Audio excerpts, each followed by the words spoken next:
All Ball TV. They scared, but I'm not. They don't like comentario. Y suscribe.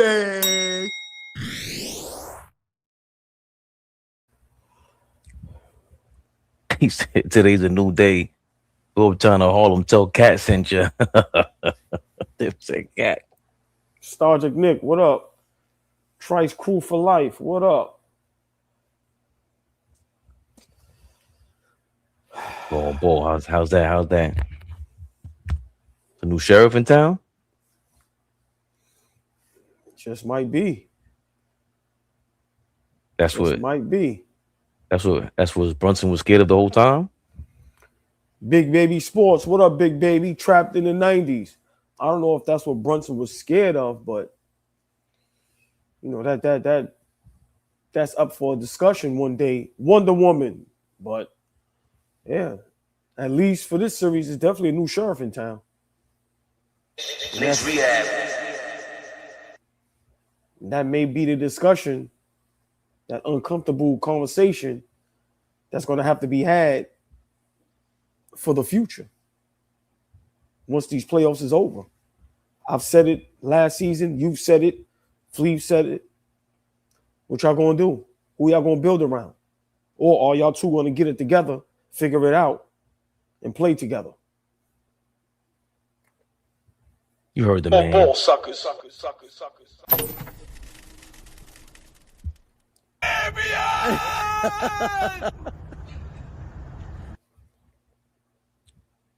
Not a game or a joke. Before we get back to that, let's get back to this. Boston 76 is going at it. Actually, not much of an at it, right? Right. Boston looks like they're gonna handle business. Up by 16 in the first half, 54-38. Joel Embiid, after he had an appendectomy, he's back on the court. They look washed. He looks too young. Yeah, I mean, thanks for the correction. Yeah, Boston's up 2-1. Boston's up 2-1. They're going up 3-1, right, all ball? Yeah, I mean, like I said, the 76ers, once again, they botched this Embiid situation.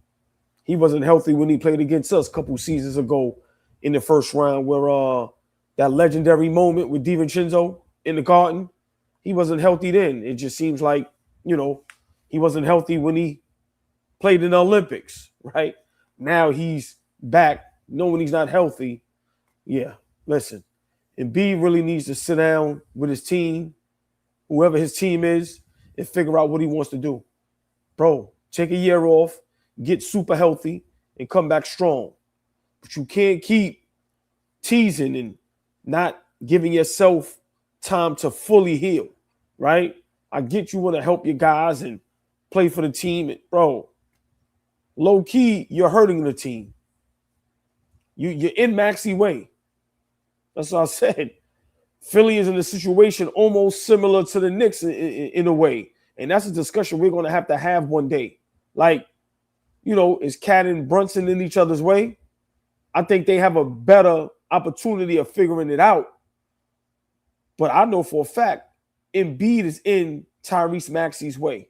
Get what you can for Embiid and build around Maxey and VJ Edgecombe. You have the backcourt for the future, for the next 5 to 10 years in Philly. Just build around that. So, yeah, if I'm Philly, I wouldn't even allow him to play. Sit down. We're going to get you fully healthy and see what we can get for you on the market. Seriously. Get him out of here. I think also we've mentioned him, Dante DiVincenzo. He got hurt. The Timberwolves, they went down, but I don't even want to say his name. The Sumu. He wasn't playing no games all ball. Seen him in Chicago. Flea's always been big on him. I liked him, but you know how it is. You just don't see enough of him. And even Julius Randle said, "Yo, man, I ain't know he was this good." And I was out in the East. He's killing. And Ant-Man went down. Dante DiVincenzo suffering a torn Achilles. Hopefully he recovers well. And Minnesota still goes up 3-1. Rudy Gobert is shutting us all the hell up. I know I'm in this conversation. He's finally trying to get some sort of, how you say that, an iconic, just a staple series in the playoffs where he's not sitting on the. Remember, they used to play him off, whether it's the Jazz or the Timberwolves. They were forced to always sit Rudy Gobert on that damn bench. And now he's stopping Mr. MVP, Mr. the greatest of all time, the greatest center ever. That conversation changed in one round. I don't care what Joker does the rest of the way. Boy, oh boy, oh boy. Sayonara. Let me just say this real quick. There's a clip, and I've been saying this, right?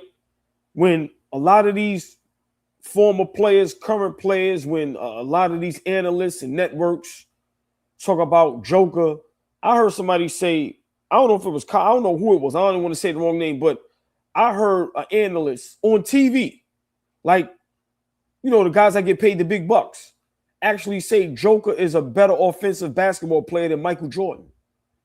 Like, this is how far they go, right? And when you talk about give me your greatest centers of all time, will he make that list when his career is done? Yes.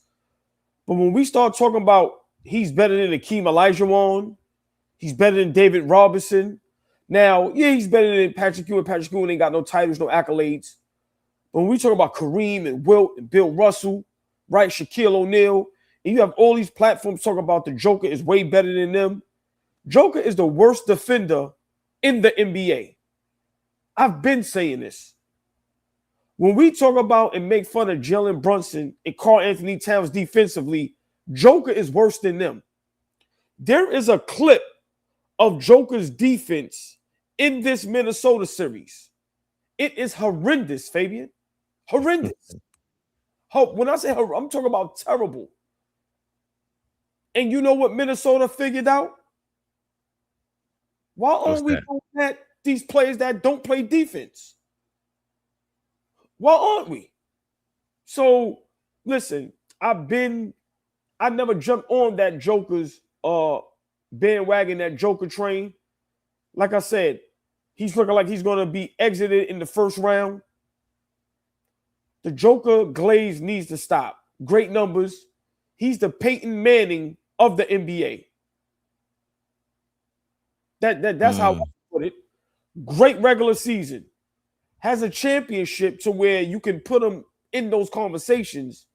But when the real people talk about who's the GOAT, who's the greatest, leave him out of it. Listen, you can't be a center and you're worse defensively than Karl Anthony Towns. And that's no knock on Karl Anthony Towns.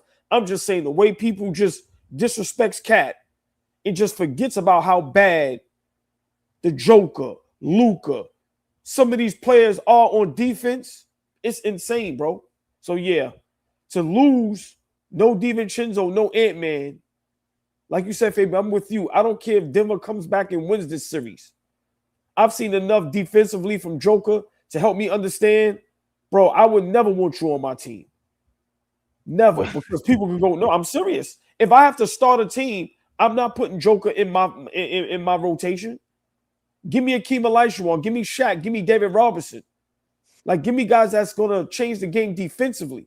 Bro, he plays no defense. None. I wish I could find that clip for you. It's the guy on Instagram that he always yells. He's always yelling. Go ahead. I'm going to try to find it while you make your comment so you can see what I'm talking about. Well, I think never wanting him on my team is a little too far, of course. But he's great. I mean, he's a point center. I was laughed at when I called him a point center, and I didn't understand it. You know, I could call him slow-mo white magic, and he is that. He is that. He's great.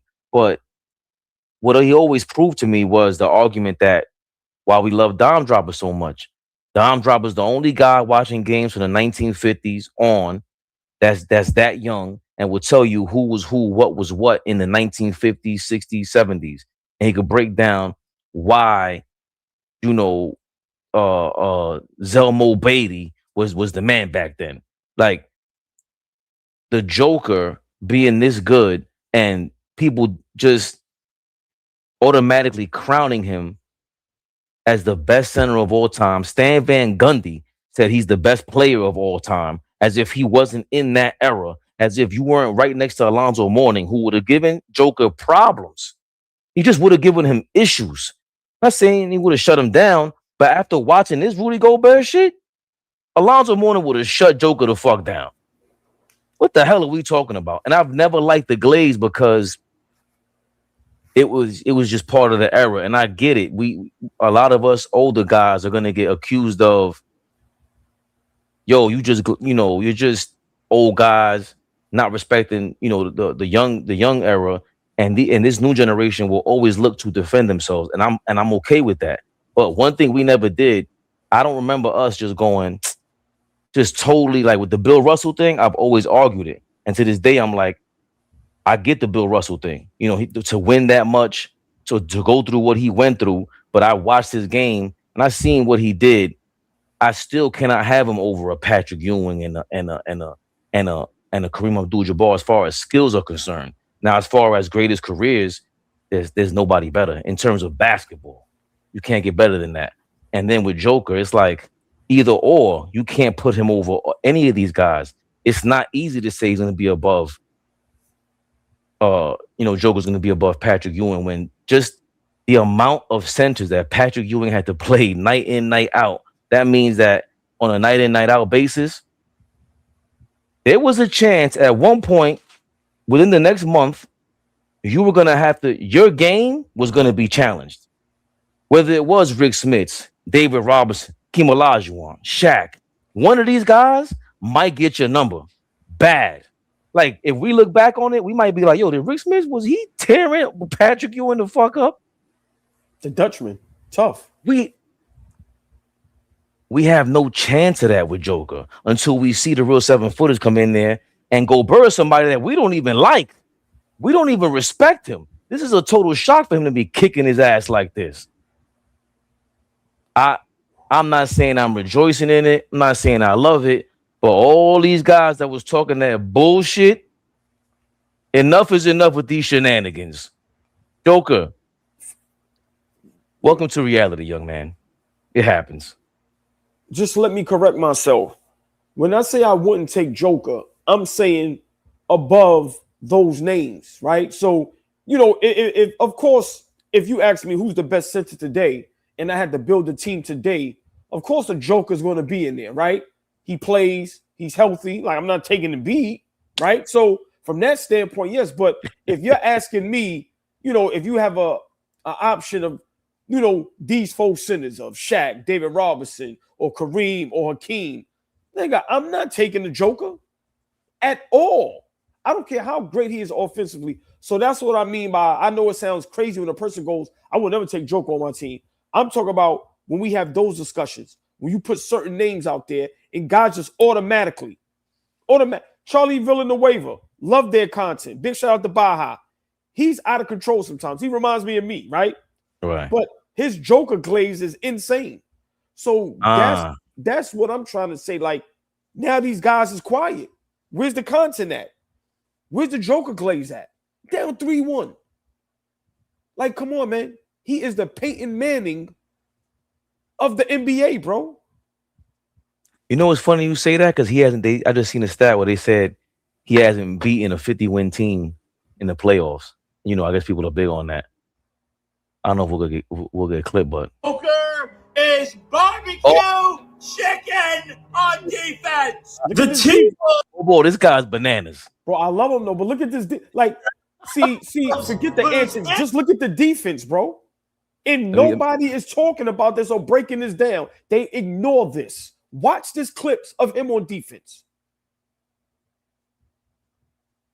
They lose DiVincenzo. Right, lose Ant-Man. Now just watch Joker. Look at the defense, bro. Laid on him. Look, just watch. What was the point of you switching off Gobert? He just got out the way. Look at this. Oh, look, come on, man. Nah, he was. On, yo, this guy's insane. This guy's crazy. Oh no! Come on, look at this. What are we talking about? This is James Harden-ish. Come on, bro. Look, no effort. No effort whatsoever. Look, he's getting out the way. And what makes this worse was homeboy Jaden McDaniels called all of them out. He said, Look, what you gonna do?" He said, "I'm gonna go at all them bums on that defense. Aaron Gordon, Joker, Jamal Murray, none of them play defense. And look at this.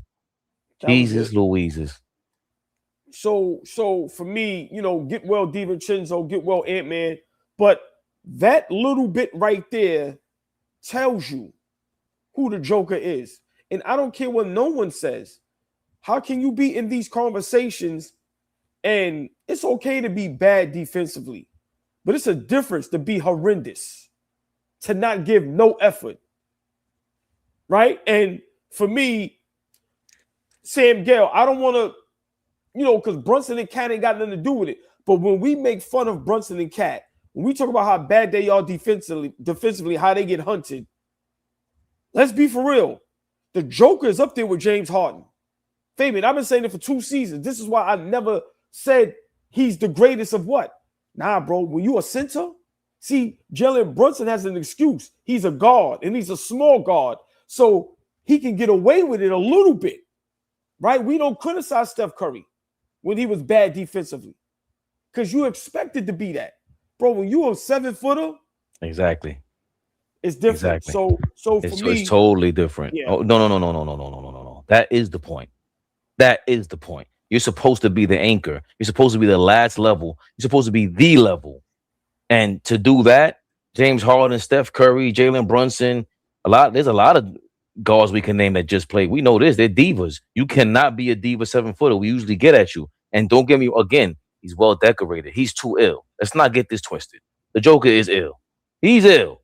But now what? There's no Ant-Man.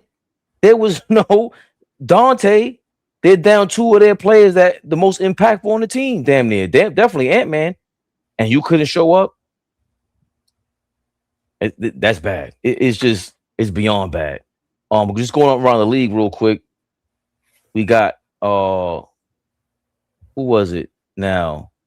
The Spurs are up 3-1. All ball. Yeah, huge game today. Yeah, they was down 17. Portland looked like they had it rolling. And listen, that young crew of Vassell and them, listen, they brought them back and wound up winning big by double digits, like damn near 15 points. So Portland had an opportunity to tie the series up. Wemby, when I was watching, didn't have a great game. I was surprised he came back from that, concussion. Good that he's okay, right? But listen, them young boys came out to play, and they ran Portland out the building. Now they're up 3-1. And now in the West Coast, it's starting to pan out. The OKC Thunder, they're up 3-0. People are gonna complain about the fouls and everything, but the Devin Booker thing, he's going back to who I thought he always was. People he's a great 2 guard, but a number 1 is very tough to be. It's very tough to be that guy when you don't control the free throw line like that. Denny Avdia, for going back to that Portland series, the fact that he does control the free throw line like that tells me it's a lot more to his game. Defensively, you need a lot of work because you got a lot of dogs that work with you. Got a lot of dogs over there in Portland, but he got suckered into a late game technical foul, whatever he was doing, and then back with the Spurs. Come on now, for the young dogs to come in there and come back like that. I mean, Dylan Harper's a rookie. These guys, Spurs do it again. They do it again. And OKC just being up 3-0, we kind of expected that. We can talk about the free throw merchant all we want to, but it is what it is. We expected that. Yeah, the Phoenix never had a chance. They are lucky. To me, they overachieved. They had a good season. Let's think about it. We can blame Devin Booker all we want. That roster is not a good roster. Like, not to go up against OKC. So, I'll hold reserve the shit on Devin Booker, right? Like I said, that roster ain't a great roster, right? To me, they're still trying to figure out what they're trying to do and build around Devin Booker. So they're missing a lot of pieces. So I didn't expect them to win a game. Portland, let's be for real, they won a game because Wemby got injured in one game, right? They would be down 3-0-2 because that game still went down to the wire. So, I think Portland and Phoenix, they're on the right trajectory moving forward into the future. both of those teams are 1-2 pieces away from being like real good teams and making some noise in the playoffs. But to me, they both didn't have a chance against San Antonio or the OKC Thunder. And of course, to finish out West, the Lakers up 3-0. Obviously, Kevin Durant goes to flat another out team. Quit. No, say it. Flat out quit on the Houston Rockets. That nigga ain't injured. That nigga quit. That nigga quit, Fabian. He's unhappy. He never was happy. You know how many times I watched him in Houston just look sad? Sengun and him don't get along. Ime Udoka probably despise him at this point. Kevin Durant quit on the Houston Rockets, and he will be on another team again next season. That nigga quit. Nah, I ain't letting him get away with that. He quit. Damn. That's sad to hear because obviously all the stuff we hear about LeBron, all the criticism he gets, but it's another team that he's gonna get out of the first round. Obviously down to 2 All-Stars, 2 major components. The argument was Austin Reeves, Luka Doncic, they play better without LeBron. Took them a little while, but it looks like they're gonna get out of the first round without those 2 guys, and that means JJ Redick is on his way to win a first round series. And that's huge. I don't know if apologies are in order, but they have to win that 4th game first. Hold on, I can't. Apology might be in order, but it might be to me. Who was the only? Well, yeah, I'm gonna flip this on you real quick. Who was the only person? Who was the only person all season said they are championship contention? That is a good roster. We watched LeBron take worse rosters farther, and then when Reeves and Luka went down, go back to the tape. Who's the only person up here saying, bro, get the job done. Get him out the first round. You can do it. You got enough. You're the GOAT. Whether y'all think I'm trolling or being funny or being, no, I was being serious. I was the only one all season saying that this team can compete. And if you get Luka and Austin Reeves back, they can contend for a championship. So I get what you said that I may owe JJ Redick an apology, right? But like you say, you still got to get the job done. But everybody jumped off the Lakers bandwagon when Luka and Austin Reeves went down. I was the only one, even though, I despise that team in the King. I was the only one saying, no, we're going to hold your feet to the fire. You want to be great? Get your team out in the first round. It's on you. Remember what he said? I got to go back into being something I've always been. And I got to give him kudos, Fabian. That's what he's doing. He's getting the job done. I'm not talking about the age. As a basketball player right now on our Lakers team, he is getting the job done. And he's playing so good that he made Kevin Durant quit. That's how far I'm going. No mas. Kevin Durant said, no mas. I've had enough. Definitely always like JJ Redick, just the way he talked about basketball. Of course, LeBron has always been the basketball savant that he is. Obviously, just being helped by the Rockets in shambles. They are in shambles. They didn't expect Fred VanVleet to go down, but Fred VanVleet, I don't know if he means this much to them, but either way, Lakers up 3-0. Guys are playing great. They're having a great series. I expect them to get smacked in the second round. Done with the West Coast, though. East Coast. Celtics, they up 2-1 in the series. Look like they're going to be up 3-1. They're up by 20 against the Sixers in the third quarter now. Cavaliers tied the series today, tied the first round series all ball 2-2. Toronto tied the series. Toronto tied the series against the Cavaliers, excuse me. Real quick, what are your thoughts on that? I mean, that's where I got to bow down and give you your props. This is what you said about Cleveland. You never believed in Cleveland. You know what I mean? And today, Cleveland did what Cleveland does. James Harden does what James Harden does, right? You was up 2-0. You could have swept Toronto, but you let them back in this. And listen, you've been saying this for a couple seasons. It's no need to be afraid of Cleveland, no matter what that roster is. And we have to start being honest. I like Donovan Mitchell. I try to defend him, but this might be another first-round exit. Or even if you get to the second round, it's like, how many years are you going to have, a good team and, be a top 4 seed and a good record, and you're just not being able to get over the hump. So eventually, we're going to have to start having conversations about Donovan Mitchell too, as far as, are you a regular season in, right? We gonna have to start naming niggas RSN, regular season niggas. Like, niggas, yeah, we about to come up with a whole bunch of, you know what I mean? So, yeah. But I'm surprised, but I know you're not surprised. You know what I mean? I thought, you know, when I see Cleveland beat them down 2-0, I thought, yeah, they're gonna sweep them. But Toronto fought back, tied the series. Now we got a series. Yeah, especially with I know Emmanuel Quickly's not playing, but the Raptors just, you know, they're super talented. I've always liked RJ Barrett. I just didn't think he fit alongside Randall, and of course we got to upgrade with OG Anunoby in that trade. But the Cavaliers, to be fair, being a 4th seed, they are who we thought they were.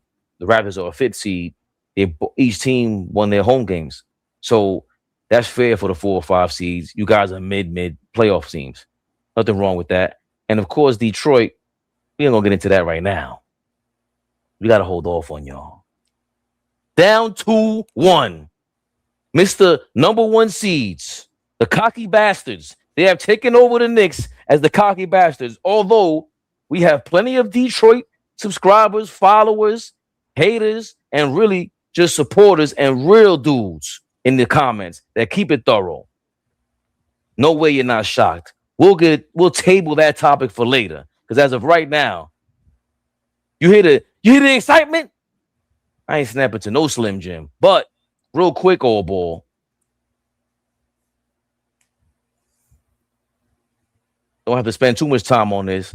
But Pat Riley. Pat Riley allegedly is reportedly no longer in charge of the Miami Heat per Florida Sports Buzz. Are you a real thing? Looks like it. You got 129,000 followers.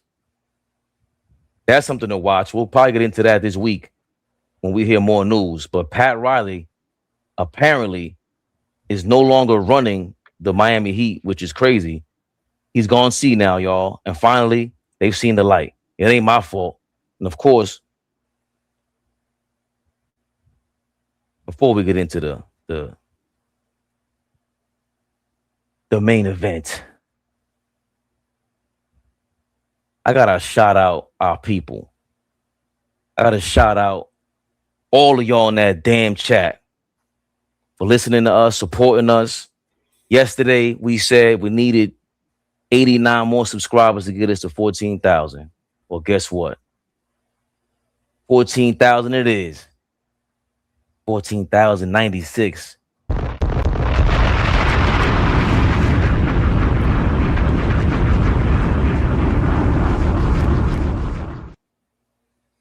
Dropping a bomb just cause y'all motherfuckers made it happen, man.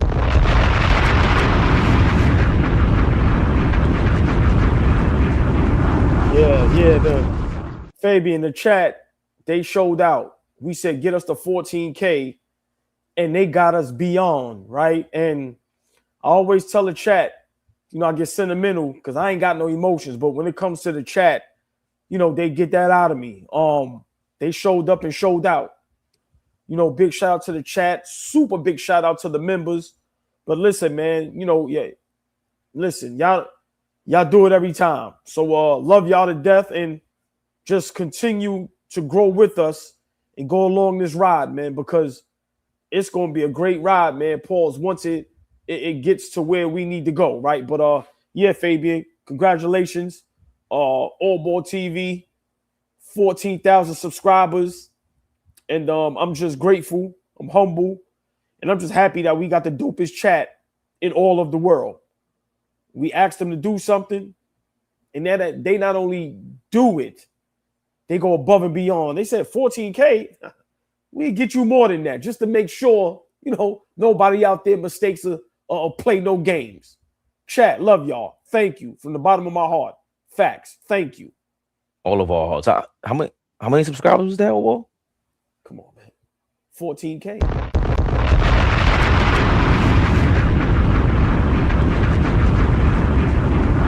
Well, hold on. Can we get one more bomb for 14K the hard way?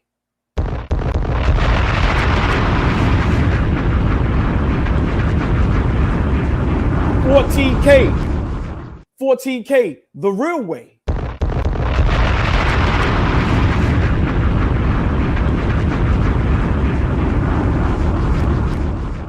$14K. No other way.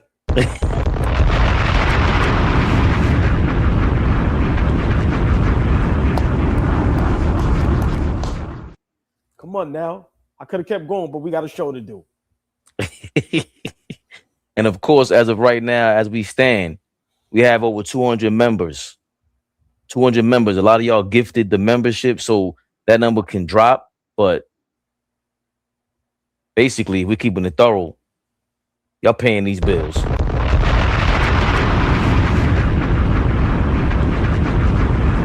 Real quick, Fabian. Before we continue with the show, big shout out to everybody, that helps us. You know what I mean? It's All Ball TV, but then it's the chat. You already know, Drip more. Yeah, facts. The R&B way. That's 100% facts, right? But we got a big shout out to members. That means so much that, you guys believe in us to where y'all become members. So super big shout out, super duper love to the members of All Ball TV. No strange. We see you, no strange. We ain't getting into that. Get out of here. King Speech. Thrill 'em guns in the building. What up, Pops? I'll definitely get into that because he paid for the hate. So I can't be mad about that, All Ball. I can't be mad about that ever. You kidding me? Huh? But let's not dance around it anymore. You see the thumbnail, y'all. Yeah, it's bochinche time. Yeah, it's bochinche time. Oh, yeah. Anthony Towns. The Mad Lion. No imposter. Has returned. What a day, what a day. Big triple-double for him yesterday. 20 points, 10 rebounds, 10 assists. I forgot to mention yesterday, I didn't harp on it. OG Anunoby had 10 rebounds. All Ball and Flea was getting in my ass the whole year. Like, what you mean he can't get 10 rebounds? Hell, you talking about, Fabian? But I digress. The Mad Lion was in here cooking and booking. He was not playing with anybody yesterday. Boy, oh boy, what a day from the cat, the big cat. Some call him Bodega Cat. Over here, we might call him Dipset Cat. Point is, he's playing the style of basketball that we like, particularly because Brunson letting go of that rock. Brunson let go of that rock, letting that thing go, letting the flow of the offense go. There was a play here. I don't know if they played it was the first pass. The amazing Cat to Hart drove, kicked it to OG in the corner, and then finally found Brunson. Excuse me, it was actually Brunson to Cat to Hart to OG in the corner, then back to Brunson. He got the 3-point shot off. And you got to see how hyped OG Anunoby was after that play. And look, Brunson doing all that right there, Cat coming in there and finish it up. He has no problem doing that, as All Ball says, when you keep feeding him, because he's a big man. He's a big man. It is what it is. That's what they do. This ain't nothing new. Stop talking to us and acting like we talking about some foreign language. Also, All Ball. People are playing games. People are playing games. Stop acting like we forgot. We ain't forget. We ain't forget. We know what happened. We know what happened. Papa Brunson, son Brunson. Hey, dog. Hey, dog. Hey, dog. Apparently, he actually said, move that ball. Move that ball.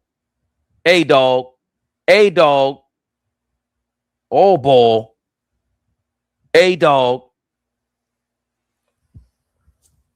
I don't know if anybody's talking about it, but we definitely harped on it because we've been saying this for a while. As much as we've been holding Brunson down, it took a while. And I don't think we made enough about the fact that I always said Brunson plays a one-on-one style, and I have a teammate like that. You know, Flea might hate the comparison because Mamba, he hates it. But Kobe played the number 2 with Shaq. it was a totally different ball game when Shaq was gone, and now all of a sudden Pau Gasol's his teammate a couple years later, and Pau kind of has a similar personality to Cat. Fact. He was kind of passive, Very in game too. They have a similar game as well. right? And Pau's game was a little more polished, Yeah, but better handle. Yeah. he was just more in tune. There was no, it didn't take much either. A lot more effortless, it felt like, and he was posting you up a lot better. But that ain't even the point, because even Kobe still wanted to push Pau to get the best out of him. But there was communication there. I forget, Kobe, God bless his dad, spoke different languages, so the communication between Kobe and Pau Gasol was going from English to Spanish on the court. But just stay there, and that's why I tell you and Flea always do this, where y'all talk, and then you'll bring up something that can be like discussed, and we don't have to discuss it too much, but being able to win with Pau Gasol multiple championships shows you that you can win with a player that's soft. Remember, that was the knock on Pau, right? Same knock on Cat, but Pau got the job done, right? So don't tell me you can't win with a player that ain't this super duper tough guy. Pau is a nice guy, but he could goddamn play the game of basketball. So I just love that you brought up that name, because I think they're similar in many ways, right? As far as just mindset, attitude, and just the way they are as far as basketball. So I just wanted to say, when we start saying you can't win with this person, that person, that's not true, because Pau Gasol has 2 championships, and he's considered soft. And he doesn't get mentioned enough when we talk about some of the great, whether you got him at the power forward or the center position, as far as a skill set. Pau Gasol's skill set was insane. So I just wanted to say that. And really, for me, more so the fact that the Lakers went to three straight championships. They lost the first one, and he got a lot of the blame, Pau Gasol did, because of his approach. Kobe had an off game in Game 7 against, I think, Orlando, or Game 6 against Orlando, Game 5, and he had like 15 rebounds. And no, it was Game 7 because it was against the Celtics. 15 rebounds, but none of that happens without Pau Gasol. I think Andrew Bynum was very important. I talked about 3 7-footers with Lamar Odom there, but that doesn't happen without those 2 guys. They're the 2 best players on the team. And obviously Jalen Brunson, I think there is a fear that he doesn't want to be the second fiddle. And I just think he has to look at that. This is the guy he looks up to. I mean, he's like reluctantly being the face of the Mamba sneakers. And you have to go and think about that Cat makes the game easier for you. Pau Gasol is making the game easier for Kobe. Kobe was a good passer in his day, but you can't pass like a 7-footer. You just can't do that. That's what makes Magic 6'9". Joker, we just talked about him earlier. They're going to be able to see the court differently and get these passes off that you may not be able to get. And Kobe's 6'6", 6'7". Brunson's 6 feet, and he's not a willing passer. Let the guy who can pass the ball, has always been saying, especially when Brunson's been playing alongside Luka, Julius Randle, other one-on-one guys. So it's my turn, your turn, kinda. And even though I believe personally that the roster from 2 years ago was better than this one, it's still a different roster no matter what. And the ceiling can only get higher if you allow Cat to perform the way that he does, because we saw it. Game 1, I just was so mind-boggling is Cat touched the ball so much, and yet you're the one that scored 19 points in the first quarter while Cat was getting all those touches. Yeah. Hopefully what we're thinking is I don't believe that even though if Cat would be the new leader, it's still more Scottie Pippen-ish. It's still more, his presence will not be like the Brunson with that much intimidation in the building. Then Cat is 7 feet tall. You've been calling him for a while. Hold on, we keep calling him soft, and if you're basing it on mental toughness, who the hell could take on that scrutiny? That's not easy in New York. So for him to deal with this, ride it out, the coaches, his teammates, Brunson's mans, calling him out, and now we sitting here after this game, and Brunson puts his head on Cat's chest, like, yo, damn, dog, you were right, or just, we got this. Just an unbelievable arc for their careers and as New York Knicks to get to this point where I've been scared to say this all day long, all ball, but it's been pinballing in my head. But if KAT is now entering this role,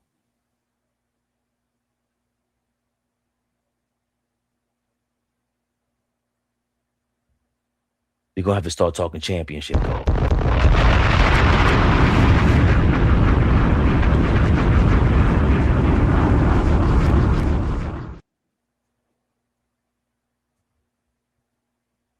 We're going to have to start talking championship, dog.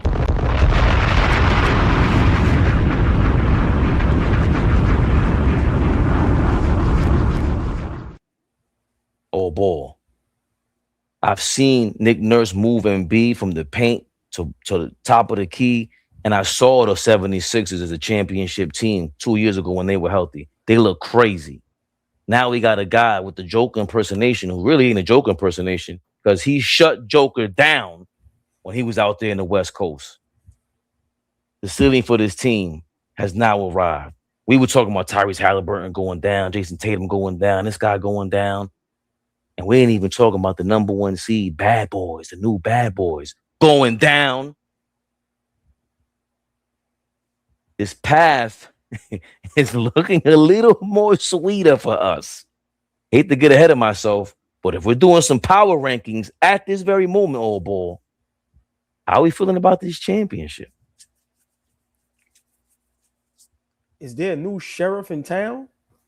Wait, is there a new Carl Anthony's in towns?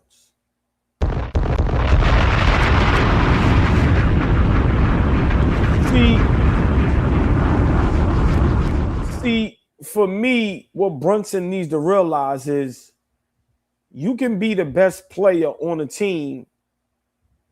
Doesn't mean you have to be the best player in the series, depending on the matchup. Right? Brunson needs to realize you are the king of New York. Let's call it what it is. Right? He's been asked that and he's very humble. Right? But let's be for real. We anointed you the king of New York. Right? And all you have to do is play basketball. You've been playing this game your whole life. You know what it takes to win 2 national championships. You know what it takes to win. And if you're able to utilize what you have, and that's Karl Anthony Towns, and understand in this series, Karl Anthony Towns is the best player. It doesn't mean you're not our best player. The next series, you might be the best player. OG make him be the best player. These players, Fabian, should be smart enough to know that. And once Jalen Brunson figures that out and understands that you have a big man that can pass the ball, that's very unselfish, he's always going to give his all, he's a beast on the boards, and he's the best three-point shooting big man in NBA history. How are we not taking advantage of that? So, for me, hopefully, you know, what happened between Rick Brunson and Jalen Brunson, what happened with that organic moment between Brunson and KAT, hopefully that has us turn the corner. Hopefully that opened up Jalen Brunson's eyes and mind, because it's nothing like being embarrassed in front of people. I'm very shy. Listen, that is the worst feeling in the world, right? And Jalen Brunson got embarrassed in front of everybody, and he had to humble himself. And hopefully it's worked smarter, not harder. Bro, I'm here to help. I'm here to help you. They brought me here to help. And I've shown you I'm willing to help by any means necessary. You know what? Only shot 3 field goals in the first half. No problem. I'm going to go grab some rebounds. I'm going to pass the ball. I'm going to play some defense. Oh, you know what? In the fourth quarter, I didn't shoot no field goals. It's fine. I'm still going to put on a happy face. I'm still going to be positive. Bro, until Brunson realizes that you have a 7-footer that can stretch the floor, and right now is probably the second best passer in the playoffs behind Joker. It can shoot the 3. Once he realizes that, Fabian, you're 100% correct. And I've been saying it all season. You have to start thinking championship. Now, big shout out Sam Gale. You know, I love the chat. Because listen, they stay on our head top. And she's 100% correct. You have to stay right here. Let's get out of the first round first. You can't be looking past the Atlanta Hawks. It's not like we up 3-0 or 3-1. The series is tied 2-2. But you cannot watch what's going on in the NBA, especially the East Coast NBA playoff series, and not look, right? What Flea say? You can't say Toronto might get Cleveland out of here. Orlando might get Detroit out of here. Only one standing in our way is Boston. How could you not look at that and just get excited? So, yeah, Fabian, Karl Anthony Towns right now, this is why he was brought here. He wasn't brought here to get to the conference finals. He wasn't brought here to play in the playoffs and be successful in the playoffs. No, he was brought here to win a championship. And the quicker Jalen Brunson understands that, we will be just fine.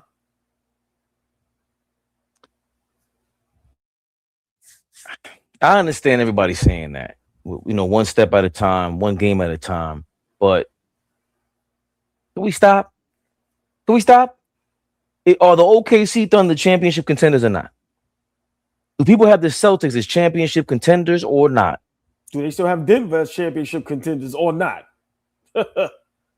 Point blank, period. The playoffs have started, and right now you can say, I don't know if the Nuggets are in this conversation anymore. And now with the Knicks, and we're going, these are power rankings. No, a week ago, 2 days ago, we would have said, hell no.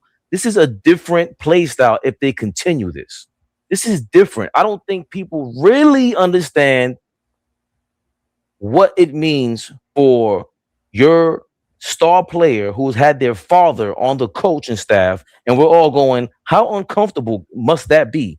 And now he finally opened the door for everybody to go, yo, pass the ball. Pass the ball. Mike Brown, if he's not doing what you want, sit him down. Because Rick's going to be right there with you. I thought we told your ass, man. No.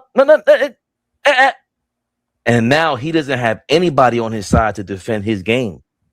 That's the point. You can't come back to that coaching staff, to that bench, to your teammates, and defend any style that you present, and that one-on-one style that we all hate, when we don't need that, when you're dribbling yourself and putting yourself in bad positions, when you got a guy who can help facilitate, like the team that I always laud with Hartenstein, Randall, and these dudes. They helped them do this. They helped Jalen, but they helped with helping Jalen Brunson and Julius Randle, one-on-one players, get the ball to where they had to. You saw OG yesterday. He's one of the most talented players. I mean, I know wherever I'm at on the court, he could get me the ball. He's talking about KAT, not Brunson. And when you got a guy like that, this is what may be the front office envision when you get a star player of this magnitude, this talented, this skilled, when he plays his game. Now we can mix it with Jalen Brunson. I could not see them winning a championship with what they were doing before. Now it's like, oh, nah, that's how you win. Doesn't matter who's on that court with you. OKC doesn't want any part. Like, they know they have a challenge now. Oh, shit, we got to guard all 5 of them now. It's different than we got to just guard the one guy who we know is about to go nut. Oh, we're going to corner him right here. He's going to turn it over. You're going to waste 24 seconds on that shot clock. Now it's different. And we know it. We just know that. So is it hyperbole? You could take it however you want to take it. Or do we have to take steps? Of course. But within these steps, Game 5 against Atlanta will be the next step. Hey, Jalen, did you really listen to what he said? Or did you really learn? Because if you did, I ain't got no choice but to think championship, baby Bubba. Oh, me, oh my. Look who dropped in just in time. Big Flea, never the little one. My brother. OG, what up, baby? Fabian, what's good? Nothing, just, starting some shit. I heard the word championship. As soon as I walk in the fucking door, these niggas is already, you threw the parachute back on. Then Yo, he niggas is crazy. He Please. had drunk the all ball juice. I get it. Please. Chat, what up, y'all? Let me. King Speech, what up? Nostalgic Nick, what up? Hold on, real quick. I seen him in the chat. Heroic Ave. Big shout out to you. Prayers up. I think he said his child just had surgery. Everything is okay. Oh, shit. Yeah. So everybody put up the praying hands. Big shout out Heroic Ave, man. And we all praying for you. Yes, sir, man. Good to see that your child is doing better and hopefully get healthy, get well soon. But everybody put prayers hands up there for Heroic Ave, man. Big shout out to you and the family, my brother. Marcus Black, man. Cherokee, what up, y'all? Moreno, please. What up? I didn't Dominica. I like the Moreno. You are the Moreno on the crew, though. Yeah, I'll take it. Yeah, big shout out to Royal Gabba. El Chocolate, nigga. El Chocolate is wild funny. I think most of these things that you translate into English sounds bananas. Insane. The chocolate. James Sessions, what up? You know that's what I do. Try to listen, man. We won. We have 14K. The Pistons lost. Like, come on, man. It's a beautiful day, man. It's a good day. You know what's fucking up your day though? You know the only thing that's fucking your day up. Yeah, you about to you motherfucker. You about to say some dumb shit. I know. Does it have to do with the color yellow? Well, I guess indirectly. Dog, let me ask you a question. I don't know where you was at, man. Couldn't say where you was at.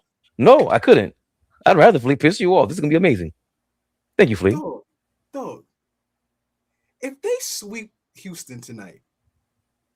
No, I'm gonna ask you a question. I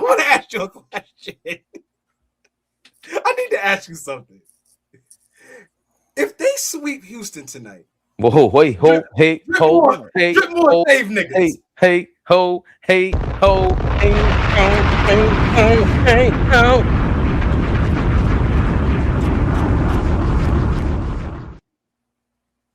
Durant, appreciate you, bro.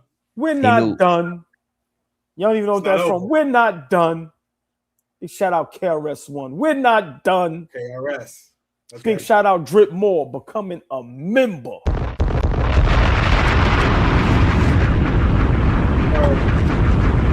Thank you, my brother. And by the way, that was a great interjection. This shit I'm about to have to answer, insane. Drip Moore, thank you. Drip Moore, thank you for prolonging this dumb shit. Go ahead, Philly. I just text you. Let's rip the Band-Aid off. What up? Get it out the way. Huh? Get out the way. Rip the Band-Aid off. Go ahead. Like, not his legacy. Fuck all that. Like, what's the conversation if they do win this, if they do beat them and sweep them? What, minus Luka, minus AR? Like, what's the conversation?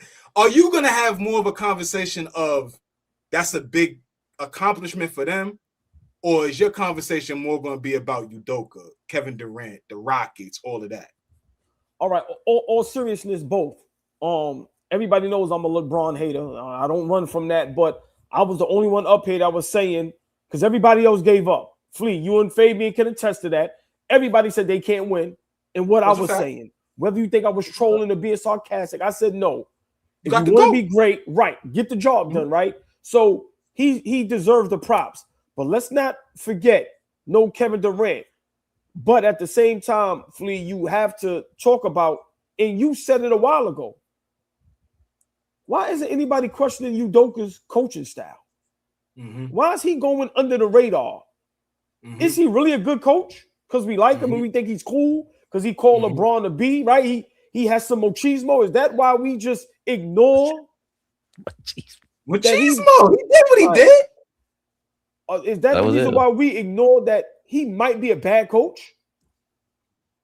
Right? Like in all seriousness. And Sengun and the Thompson twins that I've been saying, that roster ain't a great roster, and they made a huge mistake trading Green and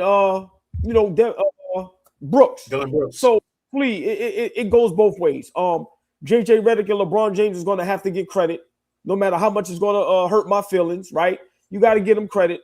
But on the other side, you have to talk about the Houston Rockets, and you have to talk about just a catastrophic, just blow up, downfall. Now you got to think about, do you keep Ime there? Kevin Durant is out of there. Now you have to think about your future. Is Sengun and Thompson guys that you can actually build around, right? So I think, you know, the parity that's going to go on with this series, Kevin Durant, once again, swept. But everybody say these niggas' legacies is intact. They can't take a hit. Yeah, okay. He flat out quit. I'm not a Kevin Durant fan at this point. Miss me with any conversations with him, all the glaze he gets, it can stop. He does not fit anywhere. Stop saying that. He fits nowhere but Golden State with Steph Curry. If you told me that the Fred VanVleet injury was going to be so catastrophic for this team come the playoffs, I would have told you he was a liar. Real shit. And I respect Fred VanVleet. Champion, solid player, made a name for himself in the NBA. But if you told me that the fact that he wasn't there was going to hit them so hard, I would have told you was a liar. He deserves a lot of smoke. Udoka deserves a lot of smoke. The tough guy act is over. The throwing your players under the bus is over. The acting like you're the void of criticism and everybody is soft but you act is over. Because at the end of the day, being tough as a coach don't mean shit if you're not producing no W's. At all. I don't care how tough a coach you are. If you're not a championship level coach, it don't matter. Niggas hated playing for Larry Brown. You know what he got? Championships. You know what he got? Like a lot of wins under his belt. Like, so. Flea. Yup.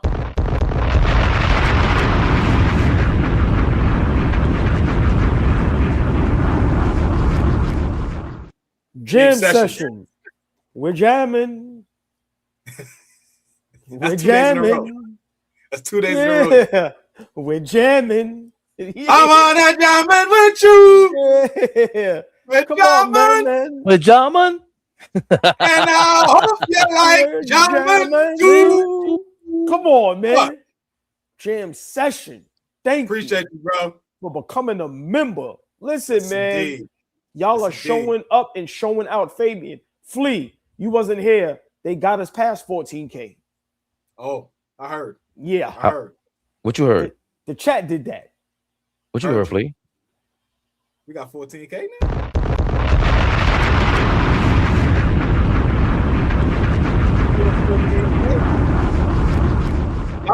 I might think that's light, but it's heavy though. You know? Just be Thank cool. you, Jam Sessions. Hold on. That shit is heavy as hell, man. This is hard work, man. Hard work, and y'all making it happen. Getting it cracking. Huh? Appreciate you, John. With Jaman? Appreciate Nothing you, but Jamal. love. Nothing but love. I be putting cats on all the time. Thanks, Jamal. Yes, sir. Appreciate it. Did you get it all out, old boy? The big tough guy. And No, Flea makes a great point. Go ahead, Flea. I'm sorry. Yeah, it's just the fake tough guy act that everybody is a tougher individual. I mean, I'm a tougher individual than everybody else. Everybody doesn't want to. Everybody forget. Hold on, Flea. Udoka be on the sideline like he's standing on the block, pumping Like his it's hands. beef. Like it's beef. Like he got work on the block and he's making sure that thing moving. I'm like, yo, Like coach, everything. coach basketball, nigga. He's standing there like he Avon Barksdale. Nigga, go away, nigga.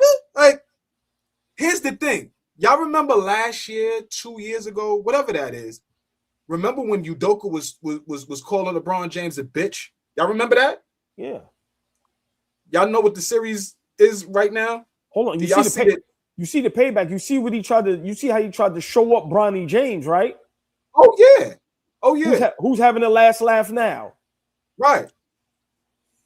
I'm gonna leave with this. Go ahead, Fabian. See that alley-oop? Hold on. Positive playoff minutes from Bronny James. Turning into a pro right in front of our eyes. Dumbasses. Right in front of our eyes. A pro. Not feeding into that. I'm gonna let him have his moment. I will. Pro, nigga. I will help him because they showed a clip of Zion, RJ Barrett, and some other Duke guy talking to Bronny James, and the caption said, "What is that? What would you have said if we told you that Bronny James would have scored more his first playoff points before Zion?" Insane. It's a good point. Great point. Yeah. With Jama, please set this up right. If we had to do power rankings right now, this second, based on what we saw yesterday, what we think is a cathartic experience, an exorcism of Jalen Brunson's one-on-one ball hogging bug that you've been hating since he got here. And you said them small guards, that ain't how you win. But now he got the big dog apparently involved, and the bigger dog on the bench is no longer going to be a Cody with his son's bullshit. And it opens the door for Mike Brown to bench him, right? This is how I feel about this. Maybe I'm dressing it up with a little too much, you know what I mean? Sauce. Too much. I don't know. The wings a little drier than what you making them right now. You making cool. The wing up, the shit dripping. I don't like it like that. So sometimes I need help in the kitchen. That's why you here, baby Bubba. I got you, baby. So if I'm looking at this wrong, I just felt like before it was harder for everybody else. KAT still isn't the one that was confrontational about, hey, give me the ball. Let's get this ball moving. And now the biggest bodyguard that was on the sideline can no longer even help Brunson push and continue and help him continue to be stubborn. Is it wrong for me to think, wait a minute now, if this is the new New York Knicks, then I'm thinking championship. Chat screaming, it takes steps, Fabian. Watch your mouth. You're only talking reckless because Flea ain't here. The Moreno's not here. Watch your mouth. Big shout out to the fucking chat. If he's not lying right now, he's telling the truth. Thank y'all, man. Thank y'all. Am I lying, chat? Thank y'all. They were calling me ass. They were trying to say, this is how you talk when your man ain't around, bro. You saying now you talking that bullshit. I love my brothers, man. I love my brothers. They talk like this whether I'm here or not, man. Trap, they ain't supposed to agree with that, Trap. Did he put you up to this? Wait, before I answer, did the nigga in the middle put you up to this? I put him up to this. Okay. That's why he quiet. That's why the nigga quiet. He said, I don't know. You on mute, brother. You on mute. I'm just watching everybody come to the dark side. That's all I'm doing. That's it. Did you see when Bane had everybody come to the dark side? Catwoman, everybody. I'm like that. I'm just saying, eventually you're gonna get it. That nigga right. I'll say this. I think I said it yesterday. That was Mike Brown's best coaching performance, probably for the season for me. In terms of adjustments, being down, right? We were down in the series. We got the series tied back up, and we went to something completely different than we've ever gone to. I've never seen us go to almost an entire game plan fit for Karl Anthony Towns. Haven't seen it. Spurts, right? Certain moments where we say, oh, okay, that was cool, but not from the outset on down the stretch, right? Like I'm looking on, scrolling through the scrolls and in the socials, and I'm seeing niggas said, we got Joker now? Where the fuck Joker come on to the Knicks? I say, all right, y'all, slow down, y'all. But he's capable of that. See, this is the thing. He's capable of flirting with a triple-double daily, game by game. He's capable of that. He said things about guys trusted him with the basketball yesterday OG Anunoby is at the podium yesterday with him talking about how it is an honor to play next to such a talent like Karl Anthony Towns. I don't know if y'all played that sound. I'm late. We ain't play that. Wow. All of this praise now for a guy that we've had for the last year and a half, or 2 years now. Beginning of the season, Knicks Rehab, we got to be honest, we killed him. We killed him for 90 days straight. Destroyed Karl Anthony Towns. Knicks Rehab, we did. What he is proving right now is that he is extremely capable of helping us play really good basketball.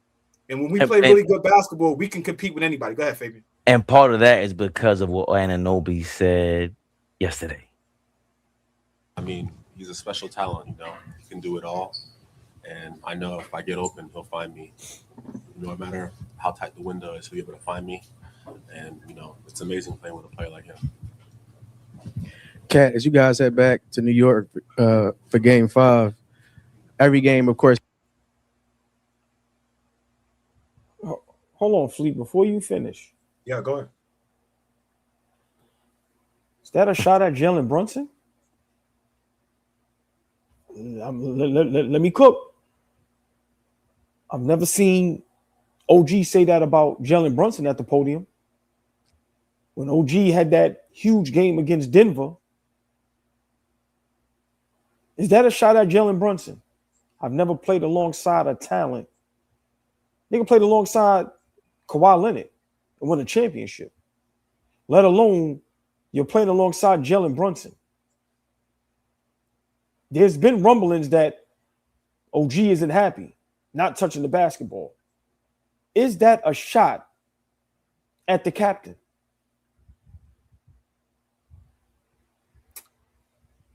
I mean, I'm gonna say no.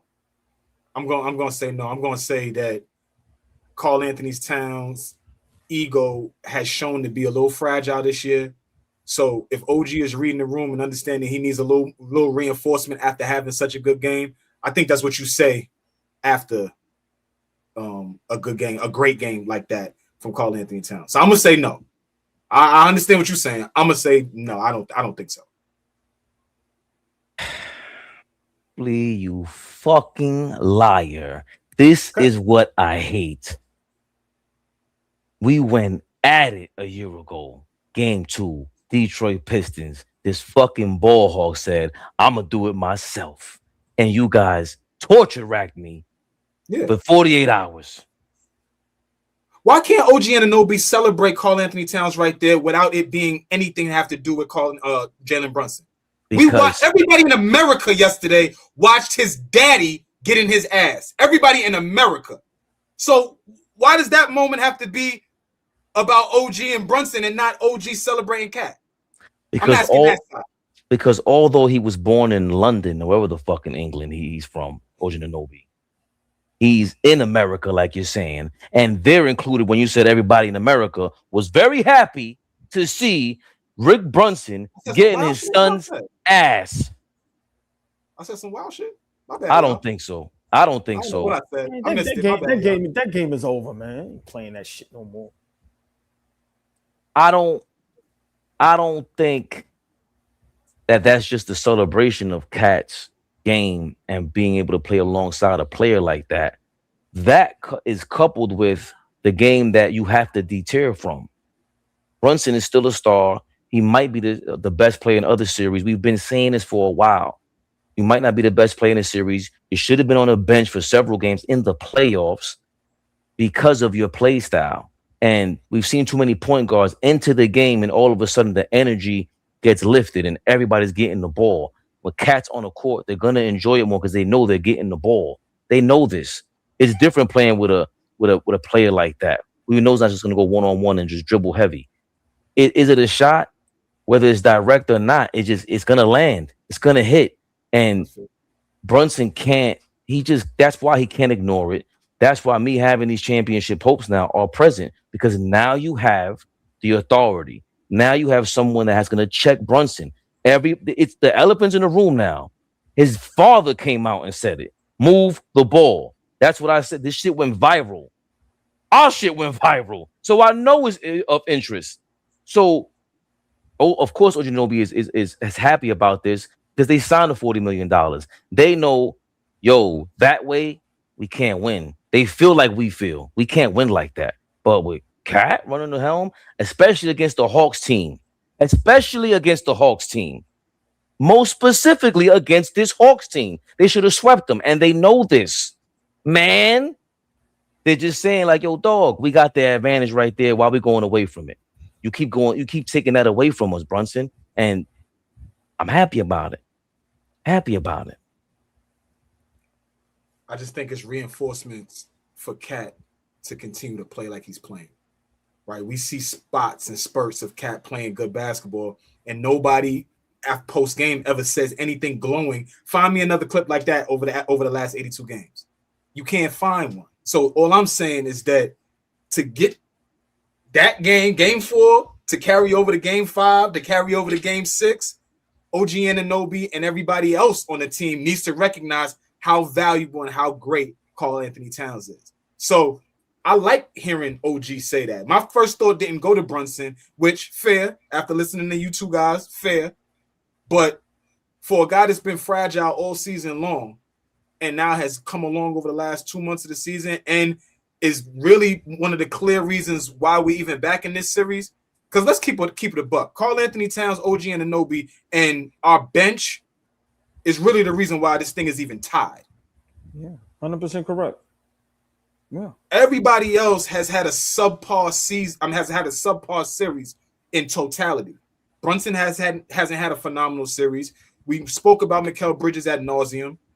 Josh Hart is up and down from an offensive perspective. He does everything else, but Josh hasn't been phenomenal.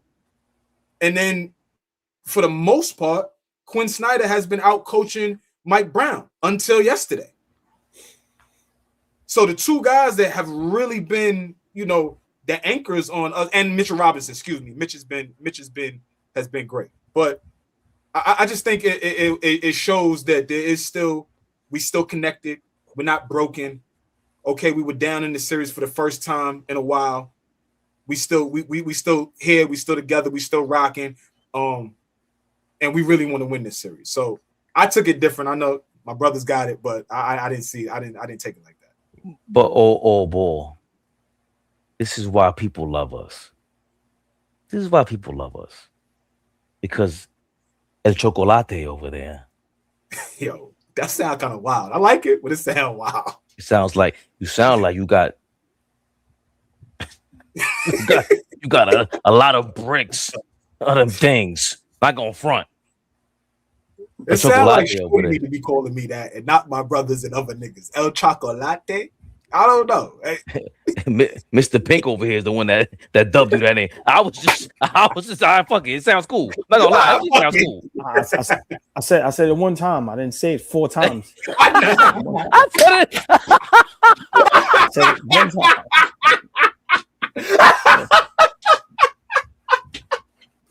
I didn't dub him anything. Yeah. Don't bring me into that. Yo, leave it up to OG, man. This nigga is stupid, man. I called him that last week. You still running? Hold on, Dexter. I didn't say that. Yo, Dripmo, hold on. I gotta take that off. I'm not gonna lie. El Choco sounds kind of racist for whatever reason. But that was funny. Funny.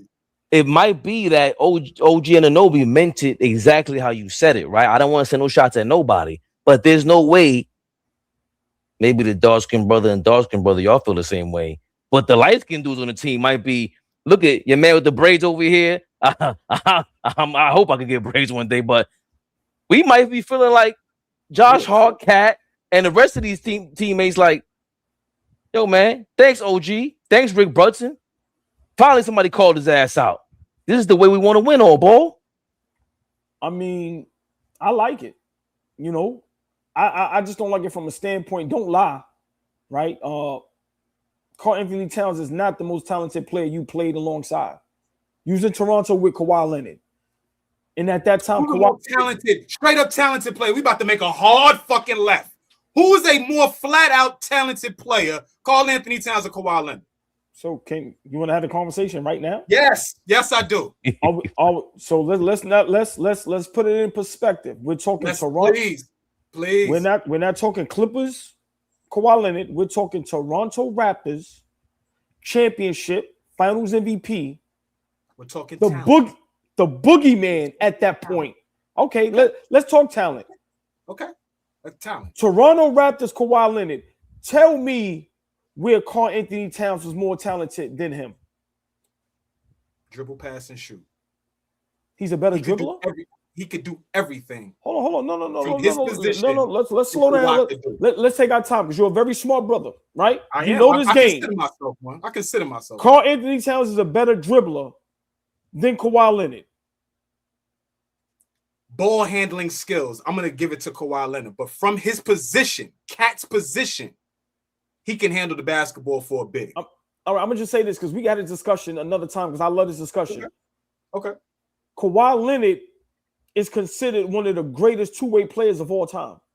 His offensive game has stepped up tremendously. Hold on. Talent. I'm finishing. Talent. That is a talent. This nigga could do this thing. Talent, bro. Please. This is an easier conversation than we about to make. Defense is a talent. Ball handling is a talent. Being able to score the basketball anywhere on the floor is a talent. He's the mid-range assassin.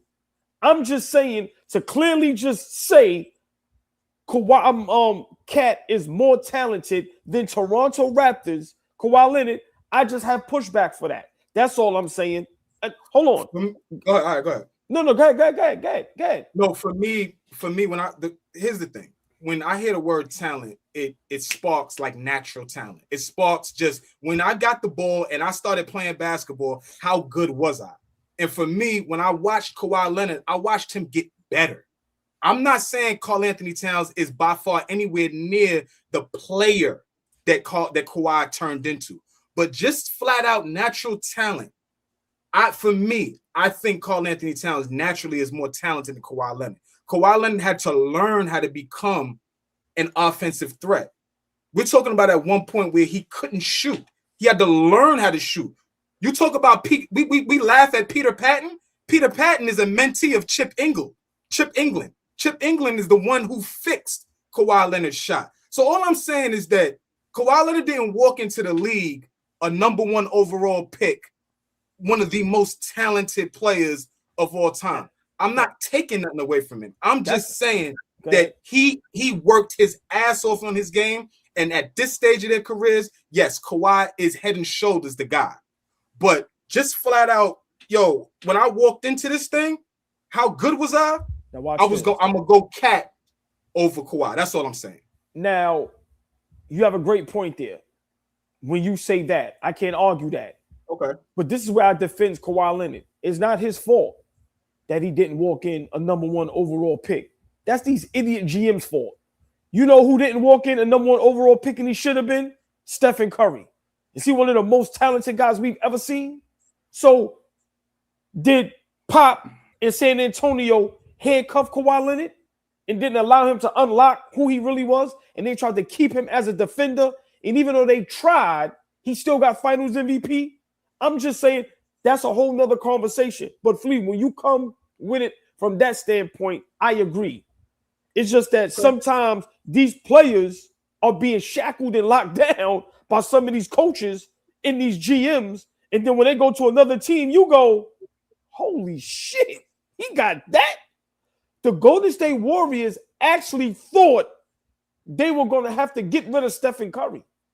Right? So would you have drafted Kawhi Leonard at number one over Kyrie Irving that year at number one? You ready? You're taking a while. I'm just asking a question. No. Because I just need the chat to be ready. Okay.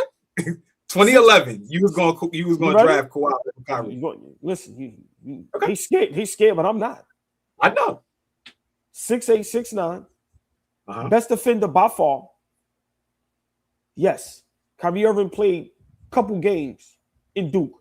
Yes, I'd have took Kawhi Leonard over Kyrie Irving, just like I would have took Steph Curry over Blake Griffin. Yes, and GMs make this mistake all the time.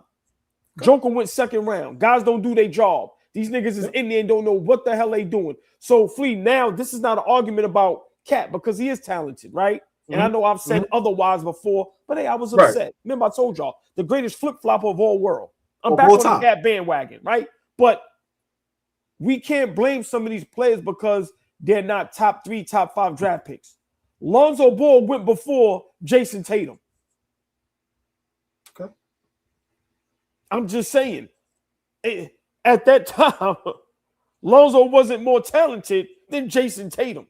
I don't care what he did over there in UCLA. So, listen, Fultz was a #1 overall draft pick. Some of these GMs is idiots, bro. And they go to some of these teams.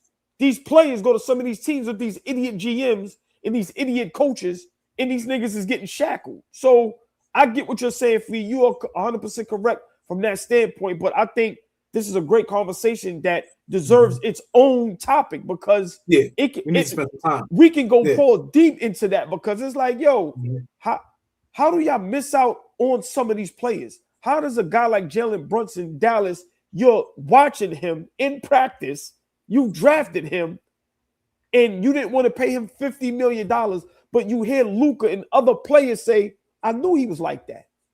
I knew that.